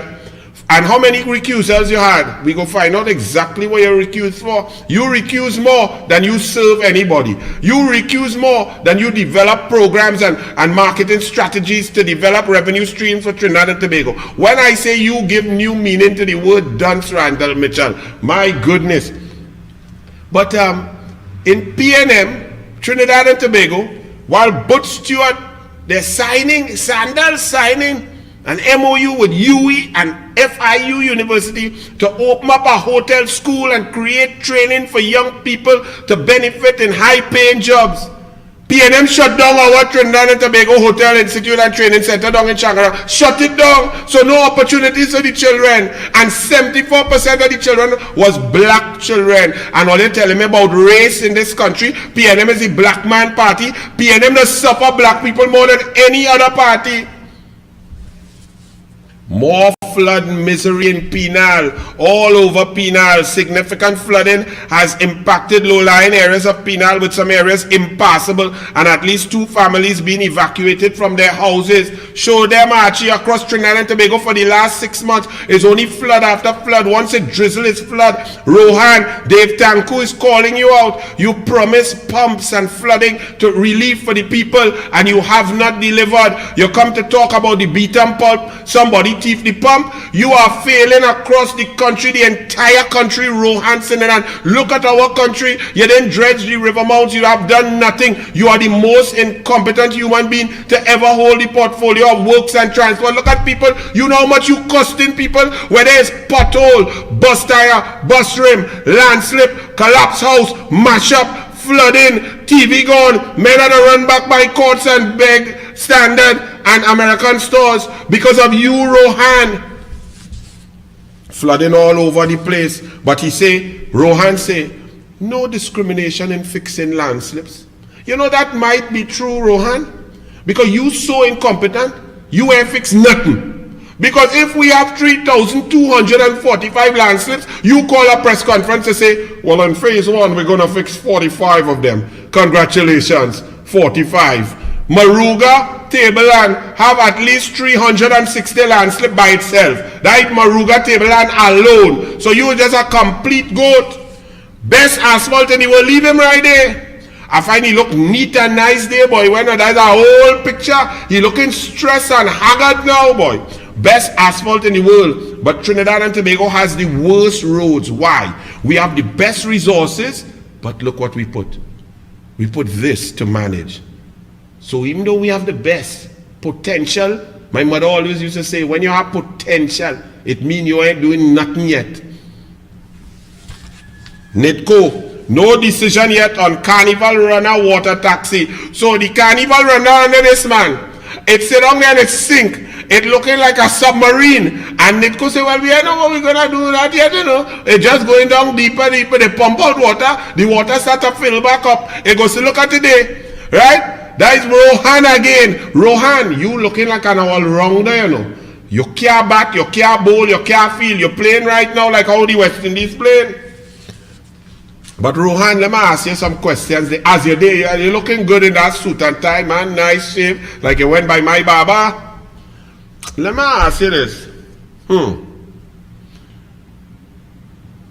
You have a place down in Manzanilla called Palmzanilla, Rohan. How it going down there? How it developing? Who developing it and who moving in and moving out and who fix up 46 loads of material to fix up somewhere by you? Is that true, Rohan? Let me ask you now. What about the Kamuto Manzanilla Highway? $400 million. Where that reach, Rohan? Rohan, don't let me start on you, you know. Because really and truly, you not bright enough for me to waste my time on you. I really want to deal with Rowley. Al-Rawi, well, Al-Rawi's a dunce, but he's damaging the country more than you. I mean, I don't know what to say. More than you, because he's causing constitutional crisis. You just causing total incompetence and damage to the population. So I don't know how to wait. You see, another custom weighing feces. Faris, you. Faris, you. Diarrhea, hard poo-poo. Just feces. I don't know how to compare it. Another custom. I normally a custom comparing brilliance, managerial style, efficiency. Who is the best? Who can handle the story? Who's serving the people? So I have some questions for you. So, how much acres you have down there in Palmzanilla? 52 acres? How much work has been done? There was some coastal erosion work that was supposed to be done. And they had some loads of material there. You know anything about 46 loads of that material moving anywhere? You know how they pay them like to move load like Rowley and them, you know, back in the day, load moved from by hospital to somewhere by he and thing. Don't tell me history repeating itself there, you know. So I'll just ask you those questions for now, Rohan, right? But in a few episodes to come, I will really get serious with you. But the main question I'm asking you here now, $400 million spent. Where's the Kamuto to Manzanilla Highway? Where it reach? How much paving has been done? How many meters? How many kilometers? How far the highway reach, Rohan? Agriculture Ministry, oh Lord, this PNM, I don't know who gets on the list of the worst, you know. Clarence Rambarat, Agriculture Ministry is on high alert for land fraud. Well, that's good, Clarence. High alert for land fraud. I think you should start off maybe checking in the mirror And if Avinash Singh stand up next to you, just look to the left so. Just check it out for me now. Check out what kind of thing. And when you're checking out, check out the bald-head lady and thing. And see if anything going on with chief family and land too. I'll check in all those things too, you know. So you check it, and I go check it, and we go compare notes, right? Clarence, you clung, but we're not comparing notes when you go by Boudit with Faris and Rowley. Yeah? Me ain't that, right? If I had to get girl, I'll go nice and court and take out to dinner and so on. Me ain't going by no ho man. Alright? I not with that with you, Rowley and Faris, eh? But it doesn't work helping you down in Chagwana see when Vandana beat you. Don't make me bring the pictures, you know. Agriculture Ministry is on high alert for land fraud. Well, Clarence, leave Clarence here, you know. Clarence will, boy, I get a little birdie, a little exotic bird whisper in my ear. Clarence, check out a repo. Land fraud, if you're checking it, check out somewhere in a repo there, right? And check out Meal Shelf in Tobago. Yes, anytime you want to look for anything like that, check out. And check out Rowley, who make you a senator and put you there now. Check him out now. Check out and check E-Tech. E-Tech doing giving out tender and thing 17 days for a whole tender proposal with hotel and so on, and then put in a little committee. Check out that. Also check out, you help the people down where the houses collapsed yet, down in Point-a-Pier when David Lee couldn't get here, when he was sleeping, hugging up after a hard, exerting night liming with Boudit and the boys. Now, who else? Movina. Waste of time. Now, ladies and gentlemen, today's date is what actually? The 27th? The 27th of October. The budget, that thing, 3 hours and 38 minutes that Colm the Dwayne Imbut read out, was on October 4th, right? 23 days ago. In today's papers, we are still seeing this, right? This budget 2022 by the numbers. This is still being printed in your newspapers up to now and gives you little tidbits on the nonsense that Imbut talked about. But that's not my point today. This is a full page, double page, color spread, middle centerpiece spread. This is about $30,000 I'm holding in my hand here to be in one newspaper. Now, if this was in all 3 newspapers since the 5th of October, after the budget was read, and if it's approximately $30,000, and that does not include the cost paid to the advertising agency to set it up, fix the font, design it, and so on. I'm just talking about the placement of this double page, color, full color advertisement. It's approximately $30,000. So if it's $30,000 by 3 newspapers, let's say $90,000 by tomorrow, 23 days, do you know that your government has spent $2,070,000 to post this nonsense in the newspapers for you up to now and continuing? Why is that? What is that excess? What is that spend about? When the government can advertise for free, can have press conferences, could have discussions, consultations, they have the budget, they have media, they have reports, they have all the ministers who could talk. What's that spend about? Would it have anything to do with an election coming up? Members of the media, talk to me now. Because it seems like y'all are taking, over the last 3 weeks especially, I'm seeing a change in the editorial position of some of the mass media. I mean, some are already sick from long. But even those who were trying to be fair, I'm seeing, as we approach December 6th, a sort of a change in the tone, in the stories, in the opinion polls, in the questions being asked, in the editorial position, in the columnists being printed, in the editorial, the letters that are being selected for print. I'm seeing it. Does it have anything to do with this large amount of money being spent by the government, P&M government of taxpayers' dollars in the newspapers to do what? What is this about? Abject nonsense. But people can't get work. You're firing 19 people to save millions of dollars by DCP Jacobs, who don't have the authority to fire nobody because he is not the commissioner of police. But you're talking about cost cutting, but that's not wasting money. Okay. PNM Tobago candidate. Oh Lord, the PNM that has bungled COVID in every form, fashion, aspect across the board from day one. Whether it was denying the debate 5 times of national importance, whether it was them telling us COVID would never reach here, whether it was having carnival without any testing, any quarantine way back in 2020, leaving the borders open, mask, no vaccination, no testing, bad test kits across the board, no grants, no assistance, no going to the parliament to stop banks and financial institutions from foreclosing on people, on their cars, on their houses, on their businesses, no injection, nothing. They did everything wrong, but tell me they was #1 in the world. And also the Prime Minister who buffing other people as irresponsible and buffing the people and saying, yo, it's your fault. He could have contract COVID. He got it once, definitely, so he say. But he could have got it like 3 more times. He went in quarantine and separation, isolation 2 or 3 times. Plus, he calling election in Tobago and dancing and rallying all around the place. Call election in the middle of a pandemic in August 10, 2020, before it was due, because it was not due until December 2020.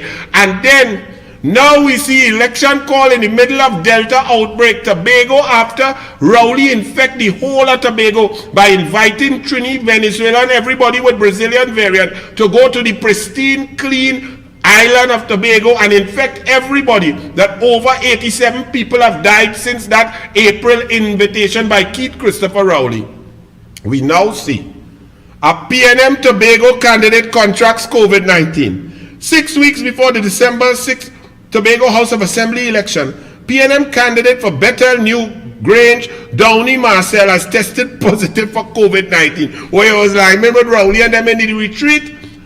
But on top of all of this, irresponsibility by the hierarchy of the PNM. One dead, we don't know how he dead, we ain't no information. All we know is Rowley get COVID, and we see 5 pictures with Franklin Khan very close to Rowley. They was in Tobago, Lyman and Palancin, eating shrimps and drinking scotch, and Franklin Khan dead. We ain't know how he dead. The next one in the office of the Prime Minister, COVID positive, fully vaccinated, and a few of them, Al-Rawi had to go in isolation, and next one had to go, the whole PNM cabinet nearly had to go into isolation. Irresponsibility across the board, while wetting people and buffing people. Look at Rowley's invitation to Tobago in the height of a pandemic. Look at what was going on. Rowley invite all these people to go in Tobago, and Tobago is still reeling now. The ICU is nearly packed out in Tobago. Over 87 deaths since then. Now a PNM Tobago candidate. But as I told you all last week, PNM, old PNM dotish, new PNM dotish. Imagine with all what I've just told you, this PNM senator, me even know his name, Just Come, here Just Come dotish. Run it. I recall in 2020, a general election, that videos upon videos where the yellow caravan was seen, not social distancing, where the yellow caravan was seen without masks, and creating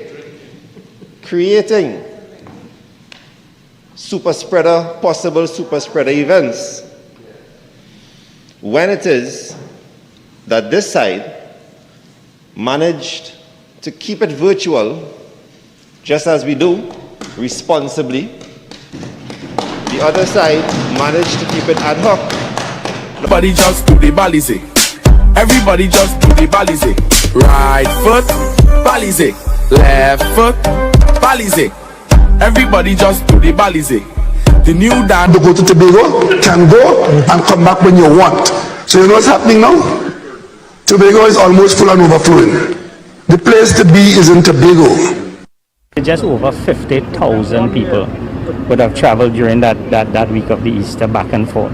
We had in excess of 50,000 people moving back and forth, and everything ran smoothly, although we were in a pandemic. Everybody just do the balize. The new dance is Collie Balize. Right foot, Balize. Left foot, Balize. Everybody just do the Balize. Everybody just do the Balize. Right foot, Balize. Left foot, Balize. Everybody just right foot, Balize. Left foot, Balize. Everybody just do the Balize. That this side managed to keep it virtual, just as we do, responsibly. Me I even know his name. He's so stupid and get catch lying one time. Just so. Where the mask was, where this man mask was, on the belly, and all them people around there, and how Rowley and all they get COVID, and how Tobago reeling now. Look at Tobago. At the moment, COVID ICUs in Tobago, Tobagonians get vaccination warning. We have 5 beds, and this morning 3 of those beds are occupied in the ICU in Tobago. Tobago have 5 ICU beds, and 3 are occupied. So we have space for 2 in addition to that. Then, at Monday's Ministry of Health COVID-19 news conference, Dr. Miriam Abdul Richards, who draws in pay from PNM, Bureau of Standards Board, Eastern Regional Health Authority Board, NIPDEC Board, and she pay. Dr. Miriam Abdul Richards, specializes in nothing, but she's an expert. She coming to say now that 96% of the ICU patients at these hospitals were not fully vaccinated. Yes, but that means 4% were fully vaccinated. We just saw a story in mass media that a woman lost her husband and her son who were fully vaccinated since May, and they just died in October. So this kind of narrative you're pushing about fighting up and dividing the country between vaccinated and unvaccinated. If you're fully vaccinated, you're still at risk. Stop trying to push a fable. What about natural immunity? Where the antibody testing by the government agencies, by the health agencies? You are giving people ticket across the board. Suppose you are giving people ticket who have had COVID-19 and have natural immunity. God don't count in all your book, only all your vaccination. Well, COVID-19 response in this editorial, and this is the Newsday, and the Newsday is Judy Raymond, who seems to love whatever Rowley could give she that Kamala cannot give she, whatever it is. And even the Newsday at this point has to say in the editorial page 12, Wednesday, October 27th, COVID-19 response is flatlining. Confirmation that COVID-19 intensive care units have all but run out of bed space is the clearest indication yet that the state's effort, they like to put the states, let me tell you who remind all who the state is. The government, Rowley, the cabinet, the PNM, okay? Yet that the state's efforts, in other words, the PNM's efforts, Keith Rowley's efforts in combating this disease have dangerously plateaued. That's from the PNM Newsday. Now, imagine I on radio U97.5 FM yesterday evening at about 7 something p.m. and a gentleman just call in and throw me off that he get fined. Archie, let the people watch it. Run it. Hello, good evening. Good evening, good evening. Yes, I'm calling from South here. I don't know what is the procedures governing the safe zone if you have to, when you go to buy food and things. I got a ticket, I walk in the place, nobody asked me nothing, and same time the police come and they give me a ticket. Because you were not... I don't know what is the procedures and things. Oh Lord. If somebody by the door supposed to tell you to come or not to come, or whatever it is. They're supposed to ask you when you arrive if you have your ID and Yeah, your but as I walked vaccination in, the card. police came in. And they give you a ticket just so one time? A ticket for $5,000. I ain't even buy nothing yet or do nothing yet. Lord have mercy. Are you serious? Beg about. And then I also hearing about a woman who get fined one day something in the court because she was in quarantine and the judge tells she, or the magistrate tells she, firebrand, that is a lifestyle choice. This whole country is so confused by the lack of leadership and the total bungling of the COVID-19. So Dr. Miriam Abdul Richards comes now, right? Archie, I go in with that video that Vishnu would have just sent here, right? The last one that we were waiting on, right? That Dr. Miriam Abdul Richards and the PNM, Dr. Hines, and the government and the convent girl, the Minister of Health, convent girl Dial Singh, and Rowley, they're all saying now that we are at maximum capacity, trying to blame the unvaccinated, of course, because that's their narrative. They don't take any blame for anything. But after spending $28 billion of your money in the last 18 months and claiming that they have done better with COVID-19 than anywhere else in the world, we are right now, according to them and their junior doctors, Dr. Avery Hines, Dr. Abdul Richards, Dr. Theo Parasram, who does normally kill mosquito, that we have reached 100% capacity in most of the hospitals and only one more ICU bed in Augustus Long Hospital. So Tobago only has 5 ICU beds, 20-something months into a pandemic. Trinidad, population 1.39 million people plus 200,000 illegal immigrants. We only have, after $28 billion spent by the PNM, 24 ICU beds. Now, y'all say PNM and UNC is the same. I said it many times, but we found a little clip when I was basically saying, but what madness is this?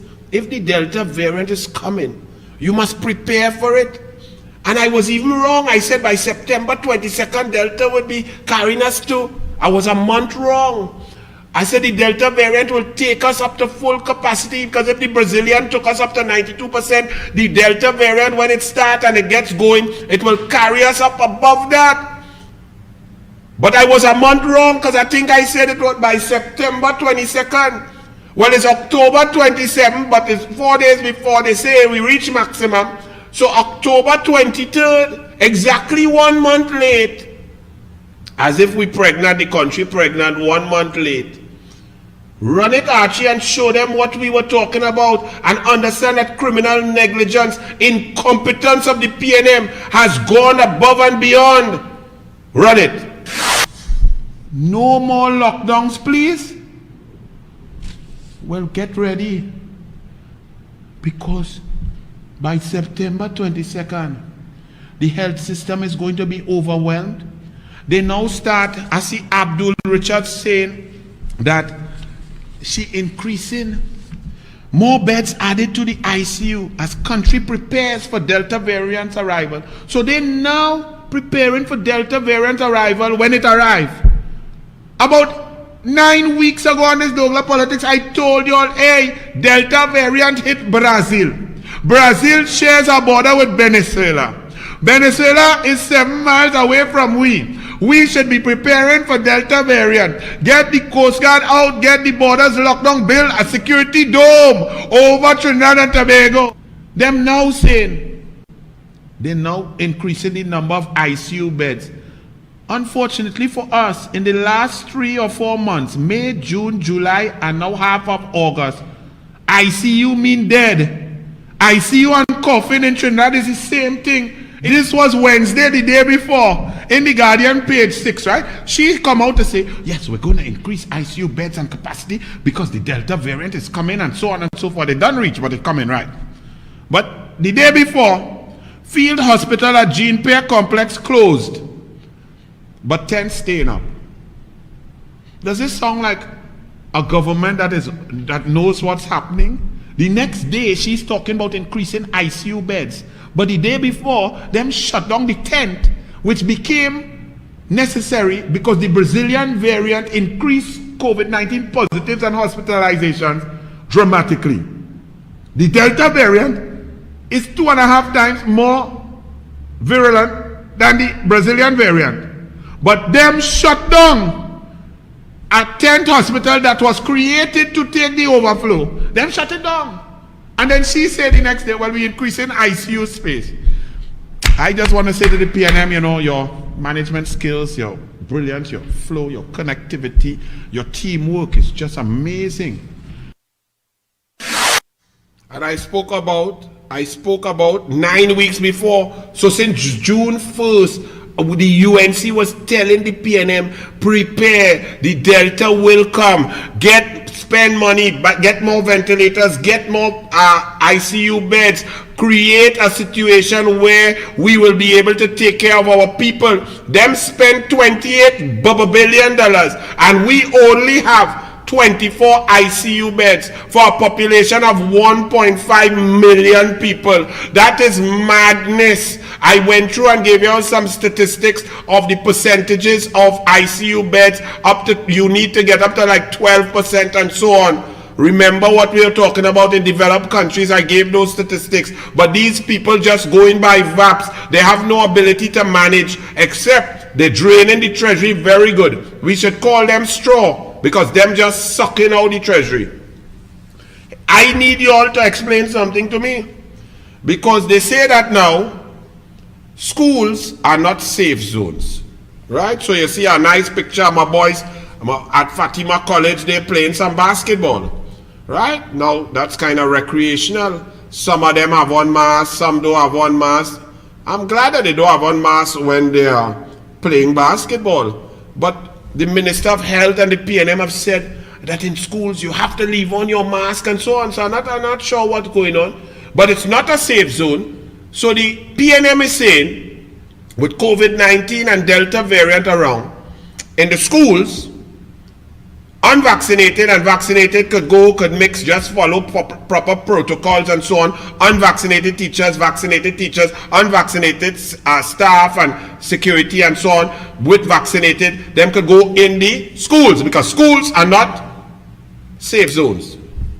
But to go to eat in a restaurant, or to go to a movie, or to go to a water park, or to go anywhere else, or to go out in public, you have to go into these safe zones. Only vaccinated people. I am trying, I need you all to explain to me. So the PNM is saying that the COVID-19 virus understands the difference between a school and a restaurant, the difference between a school and a movie town, the difference between a school and a bar, the difference between a school and anywhere else. Is that what you're saying? Because it makes absolutely no sense, because science is science. Virus needs to jump from person to person. So if you're pushing a narrative to divide the population such that, and it's unbelievable, as the education minister says, students are safe. Well, if we students are safe, then everybody should be safe. So why does Mr. Hossain have to pay a $5,000 ticket when he went to buy some food? You see, illogical, no plan, nonsensical regulations, and the regulations like your head, confused. And then we see vaccinated students bullying unvaccinated at schools as schools resume. That's what this PNM has done, because you divide us on race. You divide us on geographical location. You're dividing us on politics. And now you're dividing us on vaccinated or unvaccinated people, because of your complete failure and bungling, your failure to educate people, your failure to procure vaccines in the correct time, to be a beggar and to get a cocktail of vaccines to ensure that hesitancy was dealt with in an appropriate manner. You all decided to boof, shout and accuse and attack the population, and the population drew back. Other countries, South Korea and so on, Israel, who talked, discussed, treated people with respect, heard different views, put scientific evidence forward, created a situation where vaccine hesitancy was lower. Vaccine hesitancy in this country is high because nobody trusts you all. So she said the children safe. But Guardian, Tuesday, October 26, vaccinated students bully unvaccinated as schools resume. As thousands of, and then they say only 60% of the students went out. Right, because only 60%, there's a huge 40% of the population that don't trust y'all, don't listen to y'all, and are not willing to put their children at risk because of your incompetence. You don't understand that? As thousands of secondary school students in Form 4 to 6 returned to the physical classroom yesterday, troubling reports have surfaced from some parents who revealed that vaccinated students were bullying unvaccinated students as the two groups met face to face. Because Rowley is bullying, Rowley is teaching people that the unvaccinated are a threat. Never mind, he is the greatest super spreader in this country, that he, on record, they say 35 people he spread it to, but it could have been much more, and we don't know how many times, and how many times he was exposed. And Rowley, the most incompetent, irresponsible human being, buffing and carrying a message across to the country that vaccinated are supreme and unvaccinated must be shunned, while the children listened to the PNM message of division. And that's what's happening in the schools, bullying of children. Ministry of Education, 60% of expected students were present on Monday. Dr. Hines though, so this lady say students are safe, and Dr. Hines say school is not a safe zone. So this Dr. Hoyd, right? This and I'm still asking you, boy, were you the recipient, like Laurel Lizama leasing, of Joe Newell Williams' secret slush fund, the scholarship fund back in the 2004-2005 period, sir, when you did your MPhil? Did you receive it? Disclose. I know in this country now, people don't have to disclose nothing. You could be independent and on a PNM board. You could be independent and draws in a pay from the PNM. You could be independent but have PNM stamp on your heart, your spirit and your soul. You could be independent and receive briefs from the PNM. That's what's going on in this country. And that's why we're in a constitutional crisis. Hey, where's that pop-up there? Who's a Harry Hunt? What you say? Anthony Vera. A shameful fish what? A shameful fish market. Me. A shameful what? Move me now, Cassie. A shameful shoal of non-independence. Hey, Dr. Hines. Now your movement. Hines, don't compare safe zones to schools. Now, this is the man who said, illegal immigrants not responsible for any COVID-19 wave or nothing like that. Now, the national security apparatus, which was non-existent, no Coast Guard, no diesel, no helicopter, no air guard, no radar, no police roadblock, nothing. Over 200,000 illegal immigrants entered. Approximately 100,000 of them during the pandemic. But this man, the national security couldn't find the illegal immigrants that all got in and working in grocery, pharmacy, going on, and now working with man picking up CPF grass and all kind of thing. Them reach, but this man told us that he find a no soul to swab it. We couldn't find the entire human being. So if a human being weighed 200 pounds, we couldn't find that 200-pound human being. But this clown say he found a no soul to swab it, because he said way back, nah, even though our borders locked, Trinis can't even come home, people who born here, Tobagonians can't come home.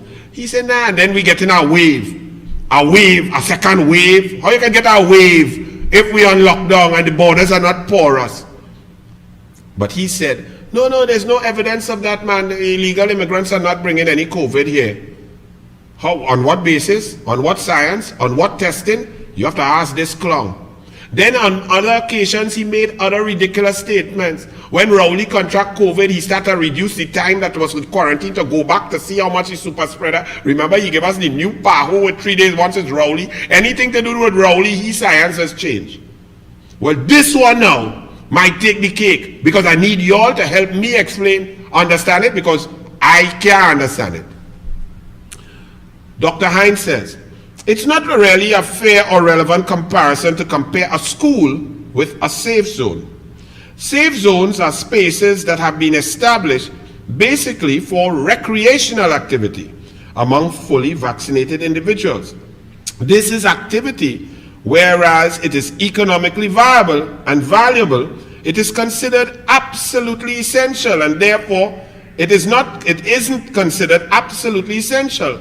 And therefore you can make stipulations around individuals being fully vaccinated to participate in these activities, so that you have additional movement with reduced risk. However, he said, the school setting is not recreational or non-essential like those established in safe zones. The school is what? Not recreational? Okay. So, Dr. Hines, COVID knows what is recreational and what is essential? That's what you're trying to tell us? That's what you're trying to tell us? That COVID-19, that jump from human to human, that the COVID-19 virus, the little tiny thing, have a brain and say, hey, bye, that recreational, they only vaccinated, don't go there. But that, oh, good, that essential school, that don't infect there. What abject, total stupidity. And you all are still listening to these people? They have no idea what they're doing. And how then, Dr. Hines, how come school all of a sudden became the law and essential? Weren't children just in online school for the last year? Isn't there an option of online school? So how all of a sudden it became so essential and critical that you can differentiate a school from another place and talk about vaccinated versus unvaccinated? And what's the percentage of people who are vaccinated who can still get COVID and pass it on? You all are pretending and claiming that vaccinated, we cannot get COVID. That is nonsense.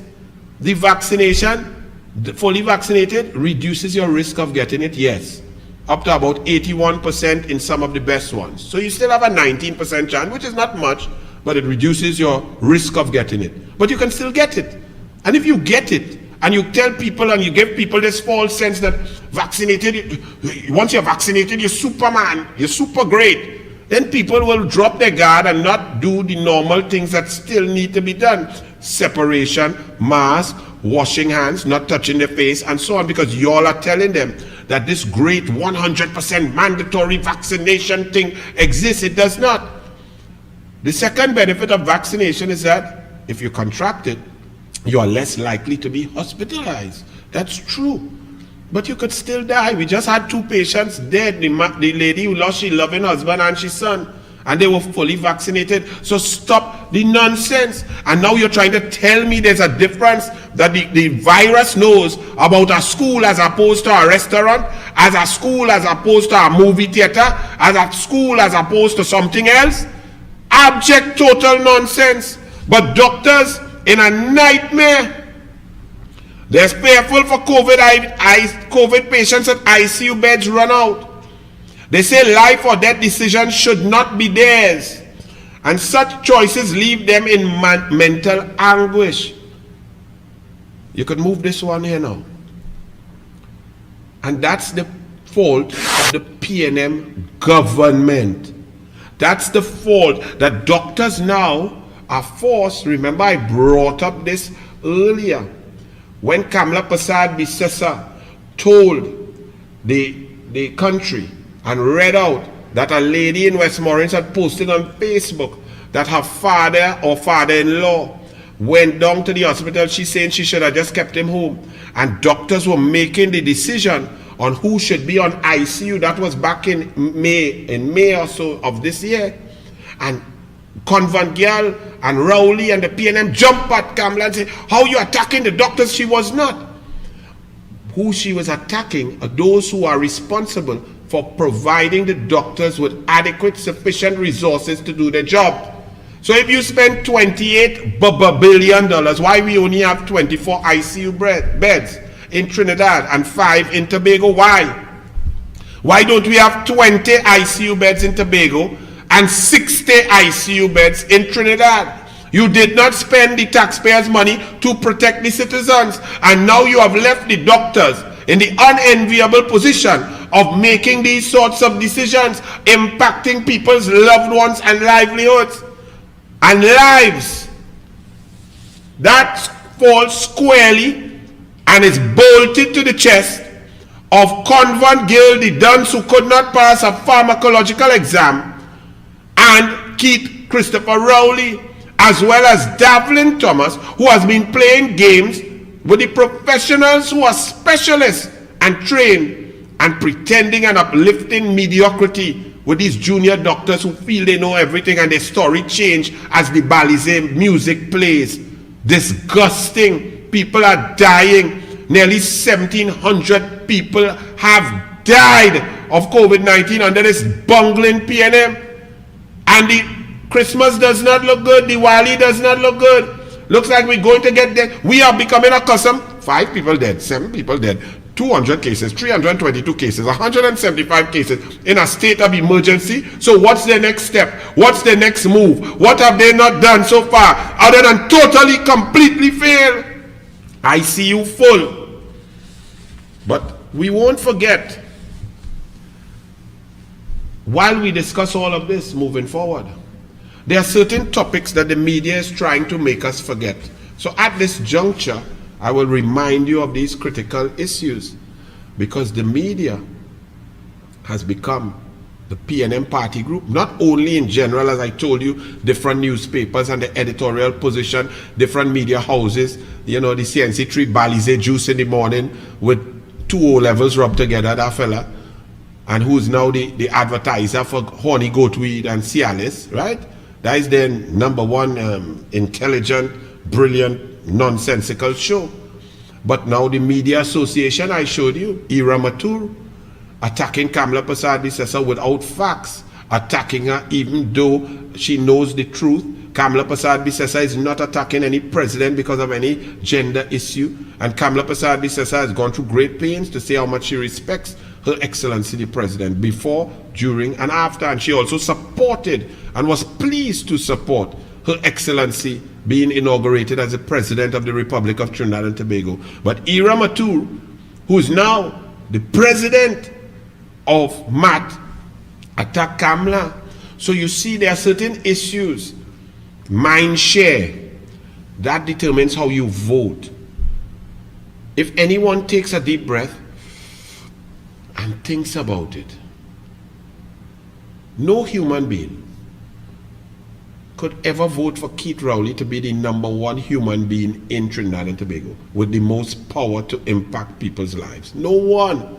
Because quite frankly, Keith Rowley does not care about none of all you. Keith Rowley is the most selfish, arrogant, self-hater on these twin island rocks. So people would not choose a hater to be the person who has the most power to impact the lives of others. That's just not logical. That's just not humanly possible. So how do we end up with Keith Rowley? The first and most dangerous reason is the mass media. Because they don't get to the truth. They don't get in your mind share that this person, Keith Rowley, is of low character, low ethics, low morals, low ability, is a dastardly liar and a person who only cares about himself. And he came into that job and wanted that job since he learned about it in 1987, that the place to be to procure without procurement is to be the Prime Minister in that powerful position. The framers never envisaged such a man reaching the office of Prime Minister. They could not write a constitution to control or to put checks and balances for that. And that's why we are in crisis. So don't forget, because the media wants you to forget, that we are in a constitutional crisis. Not because the UNC tried to get a debate in the parliament, not because the mics were muted, not because some independent senators are saying it was like a fish market, none of that. Not because the president is a woman. We are in a constitutional crisis because Her Excellency President Paula May Weeks admitted, confessed, and in her statement paid for by taxpayers' money said the merit list was duly delivered to her on August 11th. Section 123(4) of the Constitution says that once that was delivered, the president is duty bound to proceed to Parliament. She did not. End of story. That's why we're in this crisis. The Police Service Commission has collapsed. All the members have resigned. Bliss Sipasad has resigned. Kewal Singh has resigned. McNish has resigned. Dr. Craig James has resigned. There is no Commissioner of Police. There is no acting Commissioner of Police. We are under threat. Those are serious issues. Don't try to forget those. Keith Rowley admitted that he lost confidence in Gary Griffith as the head of the executive arm of the government. And he took steps to ensure that Gary Griffith will not get a renewal of his contract. That is not on. That is wrong. That is interference. That is misbehavior in public office. There is information and admittance, confession by Rowley, that he went to talk to the president. And he admits that, and then he hides behind that he could talk to the president whenever he wants and whoever he wants and about whatever he wants. That's not the truth. We don't want to know about all your meetings, about the business of the government and the fiscal policy of the government and what you are doing and what is the crime situation and your national security meetings. We are talking about the 11th and 12th of August. Why were you there simultaneously with Bliss Sipasad, the chairman of the Independent Police Service Commission? We are interested in nothing else, because once you were there and you gave information with regards to anyone on that merit list in order to impact the Police Service Commission doing its job, then you have misbehaved in public office. It's a simple issue. They want us to forget the indemnity immunity negotiated, signed, sealed, and delivered and admitted by Rowley that the document is real, by Faris Al-Rawi that the document is real. They have admitted that that document is real. They've tried to hide behind sub judice, but Rowley, Al-Rawi hiding behind sub judice, but Rowley talking out and doubling down on a case that is ongoing before the court when the Law Association told him to hush him out. That indemnity is very simple. The Attorney General, whoever he or she may be, has certain functions under the Constitution and the law. Those functions and duties do not involve anything to do with criminal prosecution.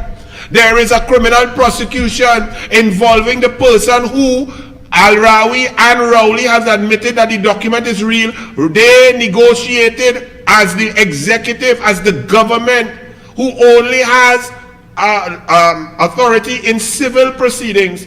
They negotiated with a witness in a criminal matter. End of story. No emotion, no tight pants, no mascara, no crybaby. No go in the parliament and lie on Kamla about Kamla get rental when you lie. None of that. Al-Rawi, Attorney General, cannot step and cross into the territory of the independent DPP. They want us to forget about the Porsche sale that was never transferred from Al-Rawi to Kewal Singh, while Kewal Singh was also the attorney for the very said witness in the criminal proceedings. And that is a very serious issue that the police must investigate. Now you're seeing that they're trying to control who gets to be police commissioner to determine what will be investigated and what will not be investigated. These are very serious issues, and the media is trying to just let them go and let us move on to new crises as we go on. No, we are not agreeing with that. Then the NGC issue. All of a sudden, $780 million disappeared down the drain between Atlantic LNG, nonsensical decision, and asking for indemnity. Then some compressor, some project that they realized they went spend 200 million and then oops, we don't need it, money wasted. And another project for 250 million, and that just gone quiet. Let's move on. Oil and gas prices are going up. Is that? Well, we will not let it rest. So the constitutional crisis exists. Every independent thinker has asked for the questions to be answered. Dr. Winford James has said so. The news, they tried to present an idea that Bishnu Raghunath said something about handsy-pansy politics. It was the most disgraceful attempt by the Newsday to deflect and create an issue where none exists. When you read Dr. Bishnu Raghunath, and oh my goodness, they should have a video there. I did not know if we downloaded it. Archie, look, you have it? Archie has it. So I won't have to go through the article itself because I'm skipping ahead here. Archie might get vexed with me, right? But the Newsday, I'll just show you it here. Handsy-pansy politics. They try to put Bishnu Raghunath in some hot water because they asked pointed questions. Rowley went out on Thursday after the parliament and made his big Sawati, flailing arms, ridiculous, arrogant, lying press conference and created and concocted a narrative that we in the opposition, we went into the parliament to make sure the speaker throw we out. Now that's concocted and fabricated in the mind of Rowley, just like Emailgate. Okay? Because the opposition went there. We did not agree with the guidelines. We wanted to debate those guidelines. Kamala Prasad-Bissessar said those guidelines are illegal and she will challenge them in court. So we wanted debate, this vote and go nonsense. We also wanted Kamala Prasad-Bissessar to read the motion, 250 words, and then debate the issues, present the facts for the nation. We also wanted a secret ballot so that independent senators who are appointed by the president could vote secretly so nobody will know who vote what. We also wanted to know if Christine C. Prasad, an independent senator and sister of Bliss C. Prasad, should have recused herself from the sitting because it is her sister. I mean, these are basic things. Rowley went and concocted a thing. Oh, the plan of the UNC was to come in there and act up and get thrown out to look good. What? And then the Newsday printed that the speaker, calm, under pressure, under fire, and all of this praising the speaker who muted the opposition from you, the people. The Newsday says that's great for democracy, that a speaker who is not elected, who is selected, could mute people who you voted for, who are talking on your behalf and venting the issues for you to hear. So the Newsday goes and asks Bishnu Raghunath some questions related to what Rowley concocted in his mind about us trying to get out. And that's where this handsy-pansy politics stupidity comes in. But when you reach here, deep in the article, over here, right? Then you hear the real issues. I wouldn't read it here now because Archie has Bishnu Raghunath on video now, talking the truth, talking the sense, talking the critical nature. But the Newsday tried to present a case because Winford James had already said issues are serious and the UNC was right, we need to get answers. Dr. Mukesh Basdeo, political scientist, said we need the answers, critical information, we need answers, there should be debate, we need to know. Or Dr. Emil Crown, go back down all across the board, everyone understands these are very critical issues that have led us into a very dangerous place. Well, let's see what Bishnu Raghunath had to say. Was it really that he was talking about handsy-pansy politics and trying to get thrown out of parliament and not getting thrown out of parliament and who played political games? Was that his real issue or was this his real issue? Run it. The president needs to clear up several questions, amongst which would be one, who is lying and who is telling the truth? Because the president tells us on the 11th of August she received a merit list. And on the very same day, the merit list was withdrawn. But then we have two affidavits that is laid in the courts that doesn't speak about the 11th, but speaks about the 12th. One.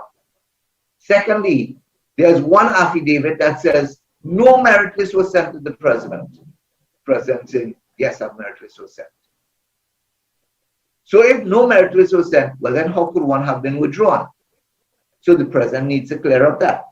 The president needs to clear up the other question where the registrar of the Police Service Commission has said that a merit list was sent, right?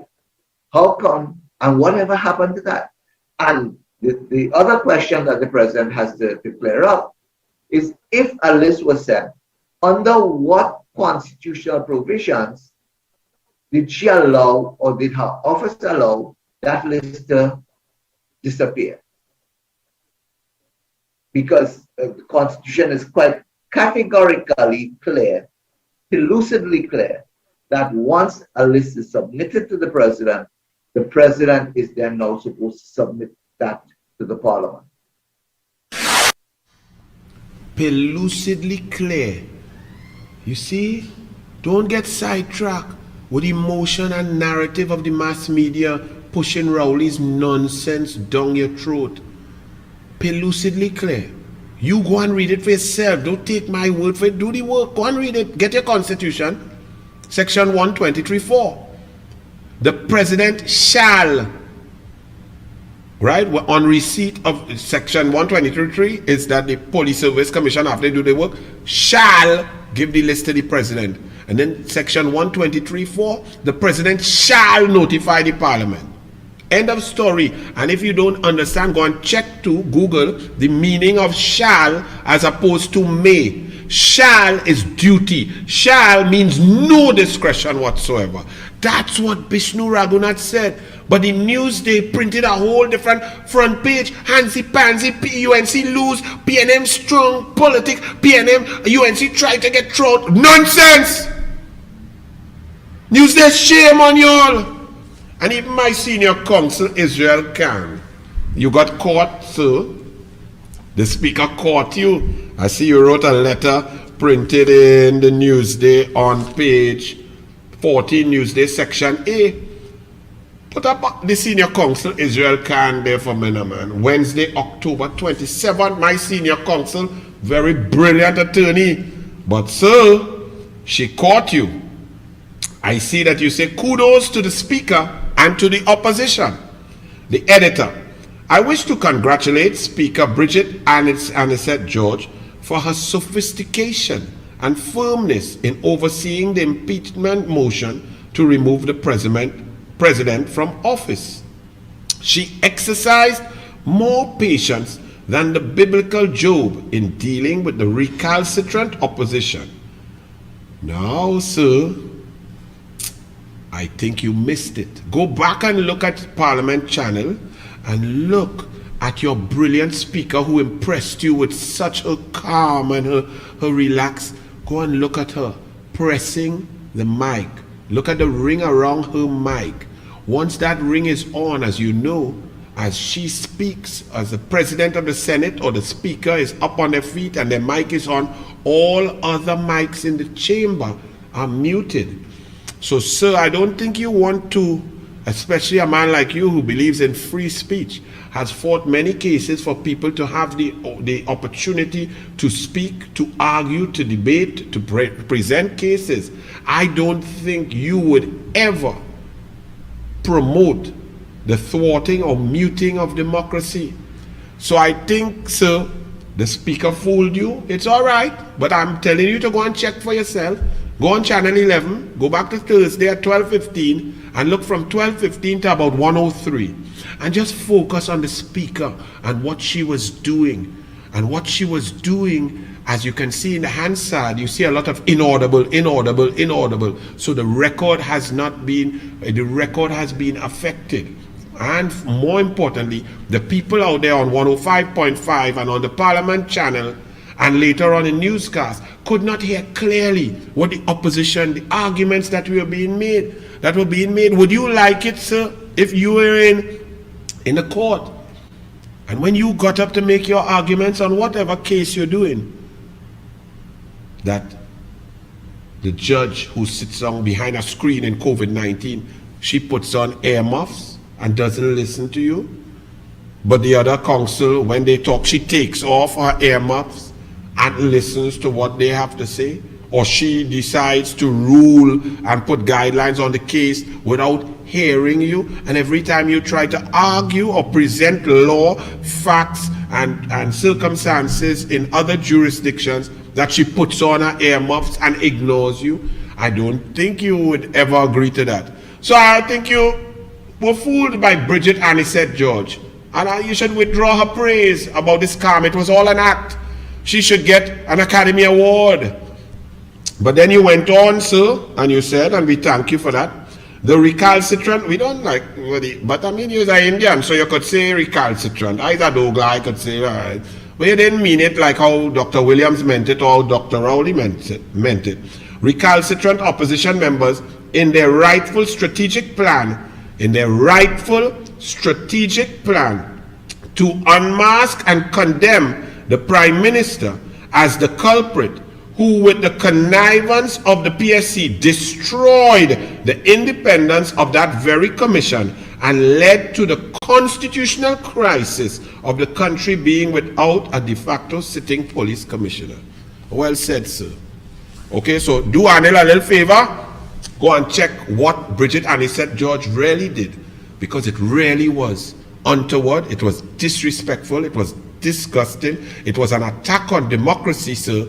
And you are a man who has fought for people throughout your life, fought for their rights to be heard, fought for everybody to be defended properly and have an opportunity to argue and to talk. So I think your praise was, she catch you.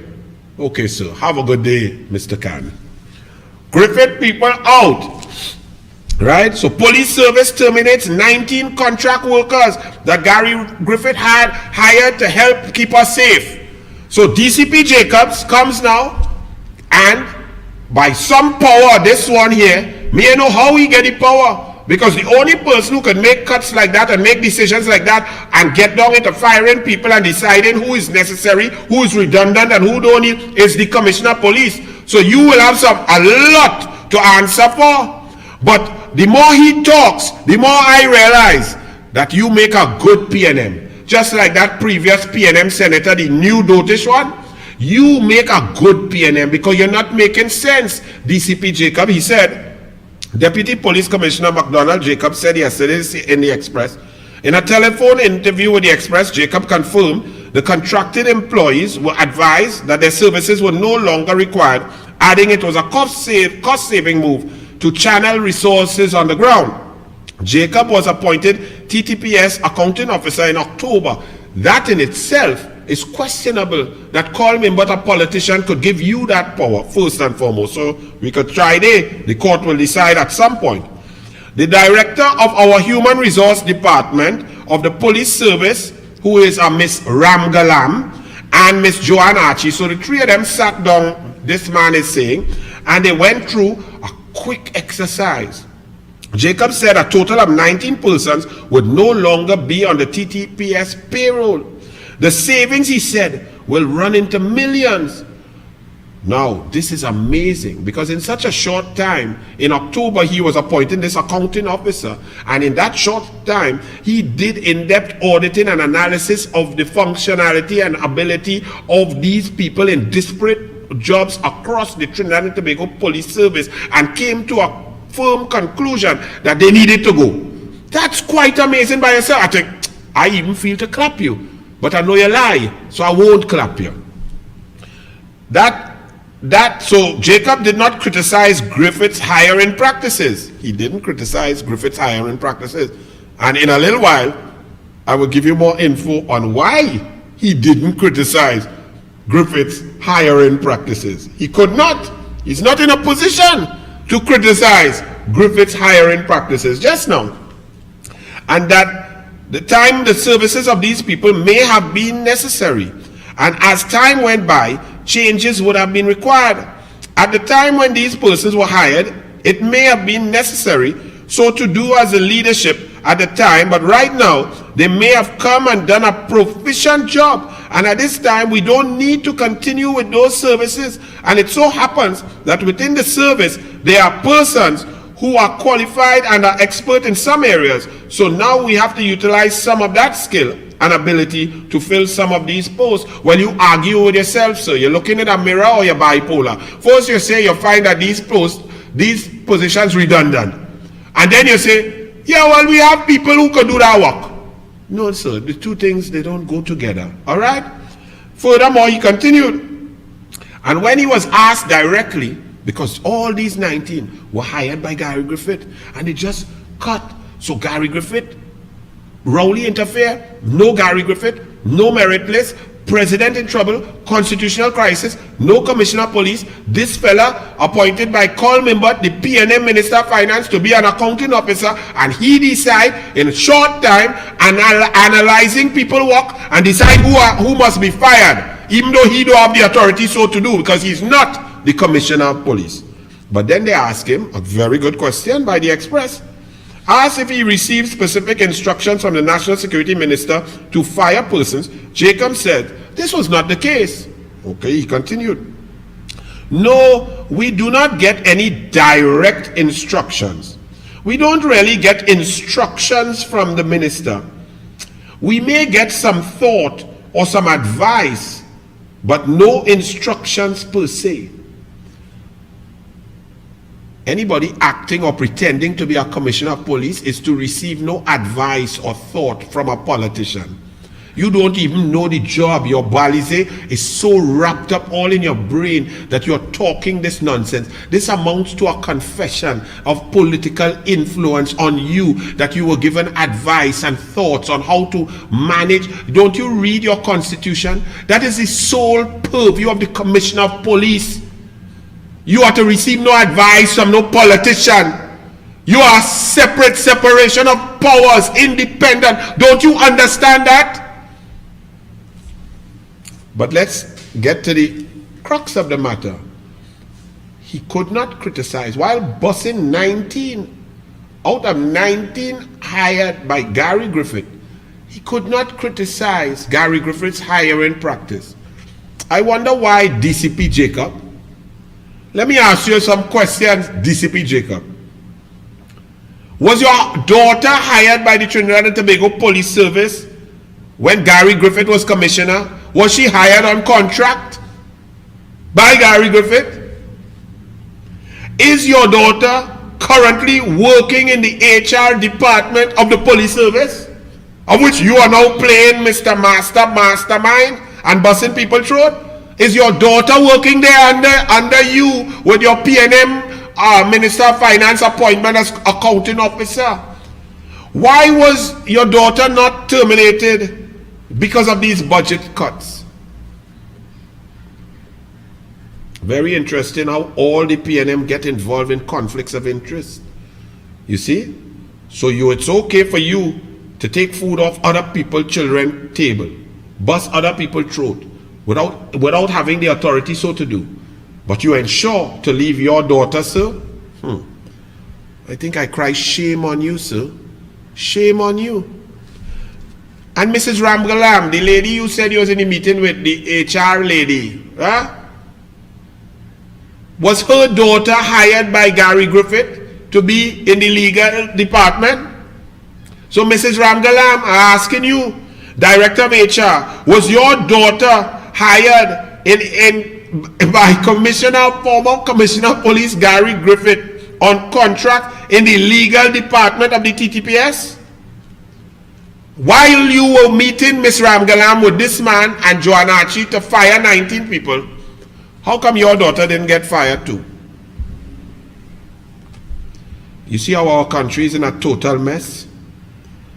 Because Rowley is of that. No ethics, no morality, no corporate governance, no systems, no independence, no ability. Where he has the influence, it trickles down straight across the board. Where there's independent senators voting on the sister, where there's independent senators who also on PNM board, whether it's chairman of Police Service Commission who's on a PNM board taking instruction from PNM ministers, or a president who allowed a prime minister without any evidence from a duly authorized agency like the PCA, Bureau of Standards, or the DPP office to take some information as hearsay when she's a former Court of Appeal judge, to influence the merit list and to allow a chairperson to come and withdraw a list that she had in her possession and was supposed to guard jealously and send to the parliament. That's why we in a mess.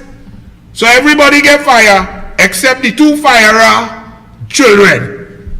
The two bus throat people bust everybody throat, but leave their own children throat. That sounds right? Does that sound fair? Does that sound nice? Does that sound like we will have faith in you, DCP, Jacob, whatever position you're in about? You really think the country will have confidence in you, sir? Shame on you, brother. I don't even know you, but shame on you, boy. Now we go to our next man there, boy. The head of the police welfare unit, the police service and welfare unit, Gideon Dixon. Remember on Douglar Politics, I've mentioned him a few times when he come out to support Fitzgerald Hines when Hines say Gary was a civilian, and I say, but boss, how you jump in there? That sounding kind of political, and then the next thing he jump on the PNM side again. Well, he said in a Newsday report, Tuesday, October 26, Mr. Gideon Dixon, the Police Social and Welfare Association, in a media release, called for a stop to what was described as an unsubstantiated, vicious public smear campaign against hard-working career officers of the TTPS after a social media group established in support of former Police Commissioner Gary Griffith made allegations against an investigating officer. The Constitution provides for the support of candidates, and the right should be exercised responsibly and without the character assassination of people. Any allegation of impropriety by any officer can be reported officially to the internal and external agencies tasked with police oversight. Slandering of an officer's good name under the guise of anonymity or on social media is a dastardly act with far-reaching consequences. Mr. Gideon Dixon.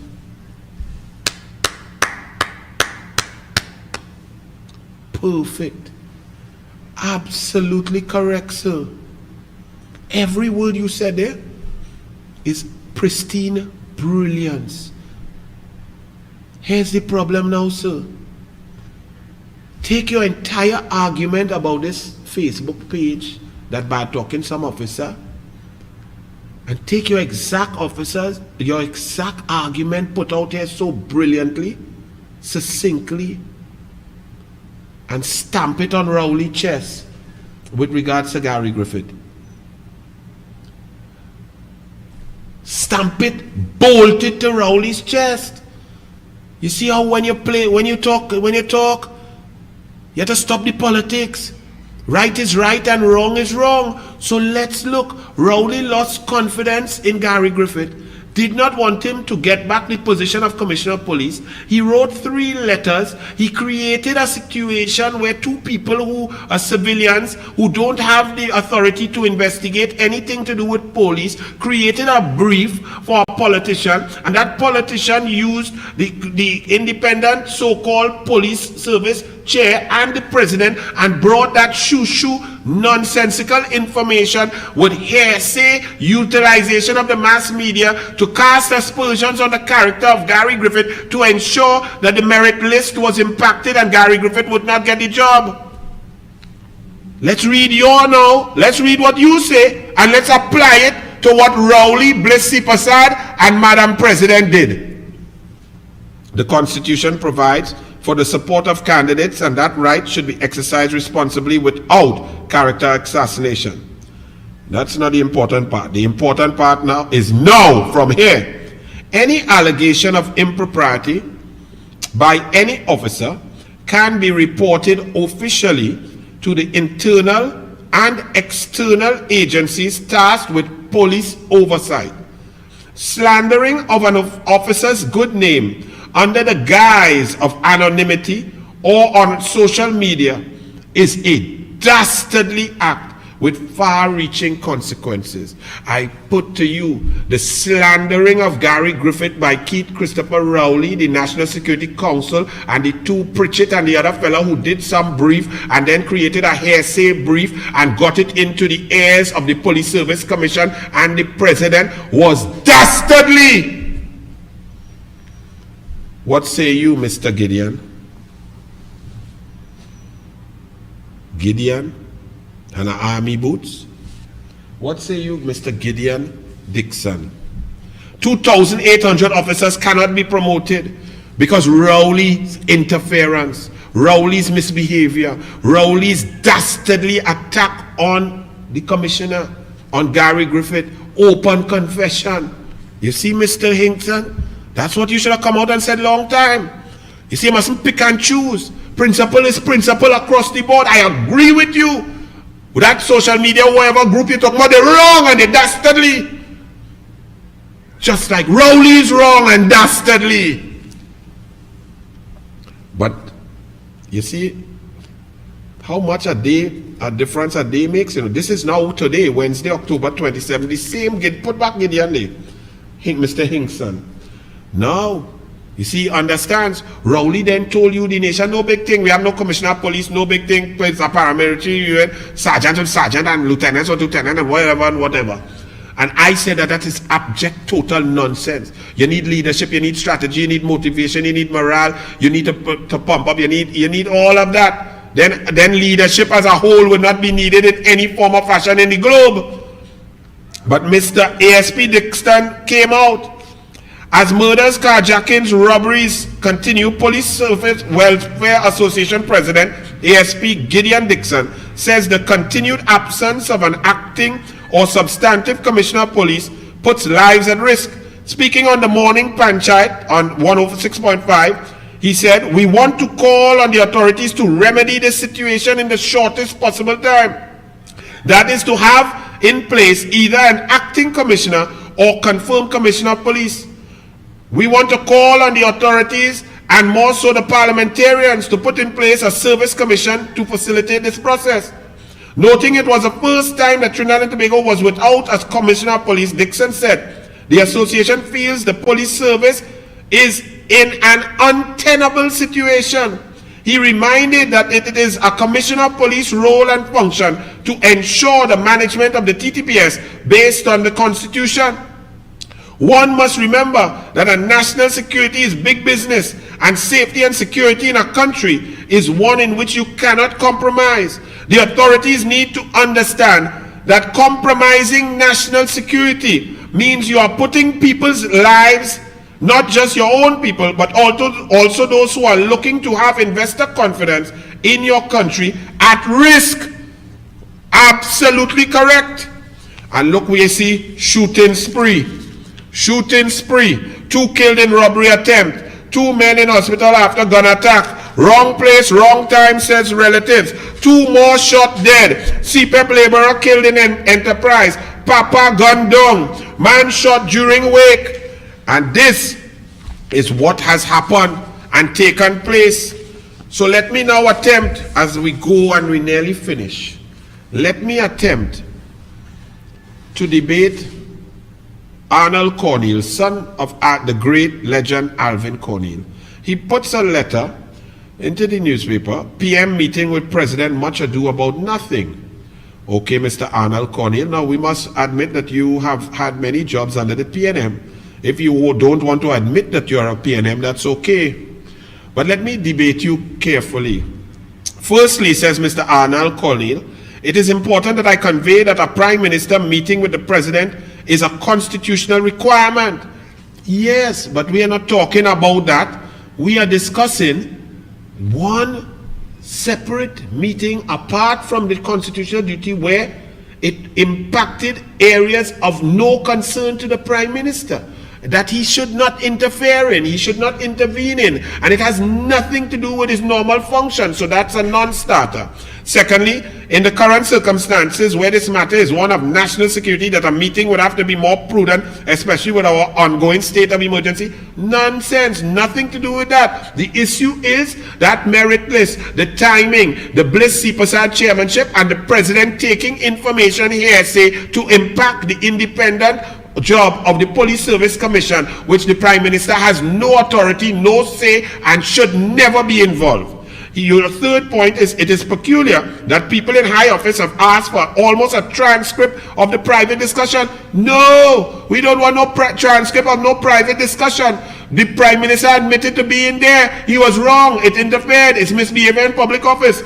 And then Mr. Anil Cornell said, All presidents have the right to deliberate on matters, use their judgment and discretion in making decisions, hopefully after learned consultation with others. No, sir. Section 123(4) gives no discretion. You know that. The word is shall. Shall means duty bound. No discretion. Let me tell you as we go. Aisha, this was good old days, boy, when Douglar politics and Aisha Wells, I don't know what has gone, but you're looking good. I like this interview. Run it, Archie, and good night. Ladies and gentlemen, if you're wondering who we're talking to, it's Ishmael Taruba and Kavish Shudial. We want to talk national issues now, so we're putting the jobs on hold and we're going to talk national issues. The direction of Trinidad and Tobago. Are you pleased with the way we're going? I want to mention that, Ms. Aisha. I must say the PNM performance from 2015 to 2020 resembles that of West Indies' performance in the last test in England. Right now is only disappointments and failures. But you ain't easy at all. You rehearsing to take over Douglar politics from Anil. But how you fiery, spicy so? Oh gosh, but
River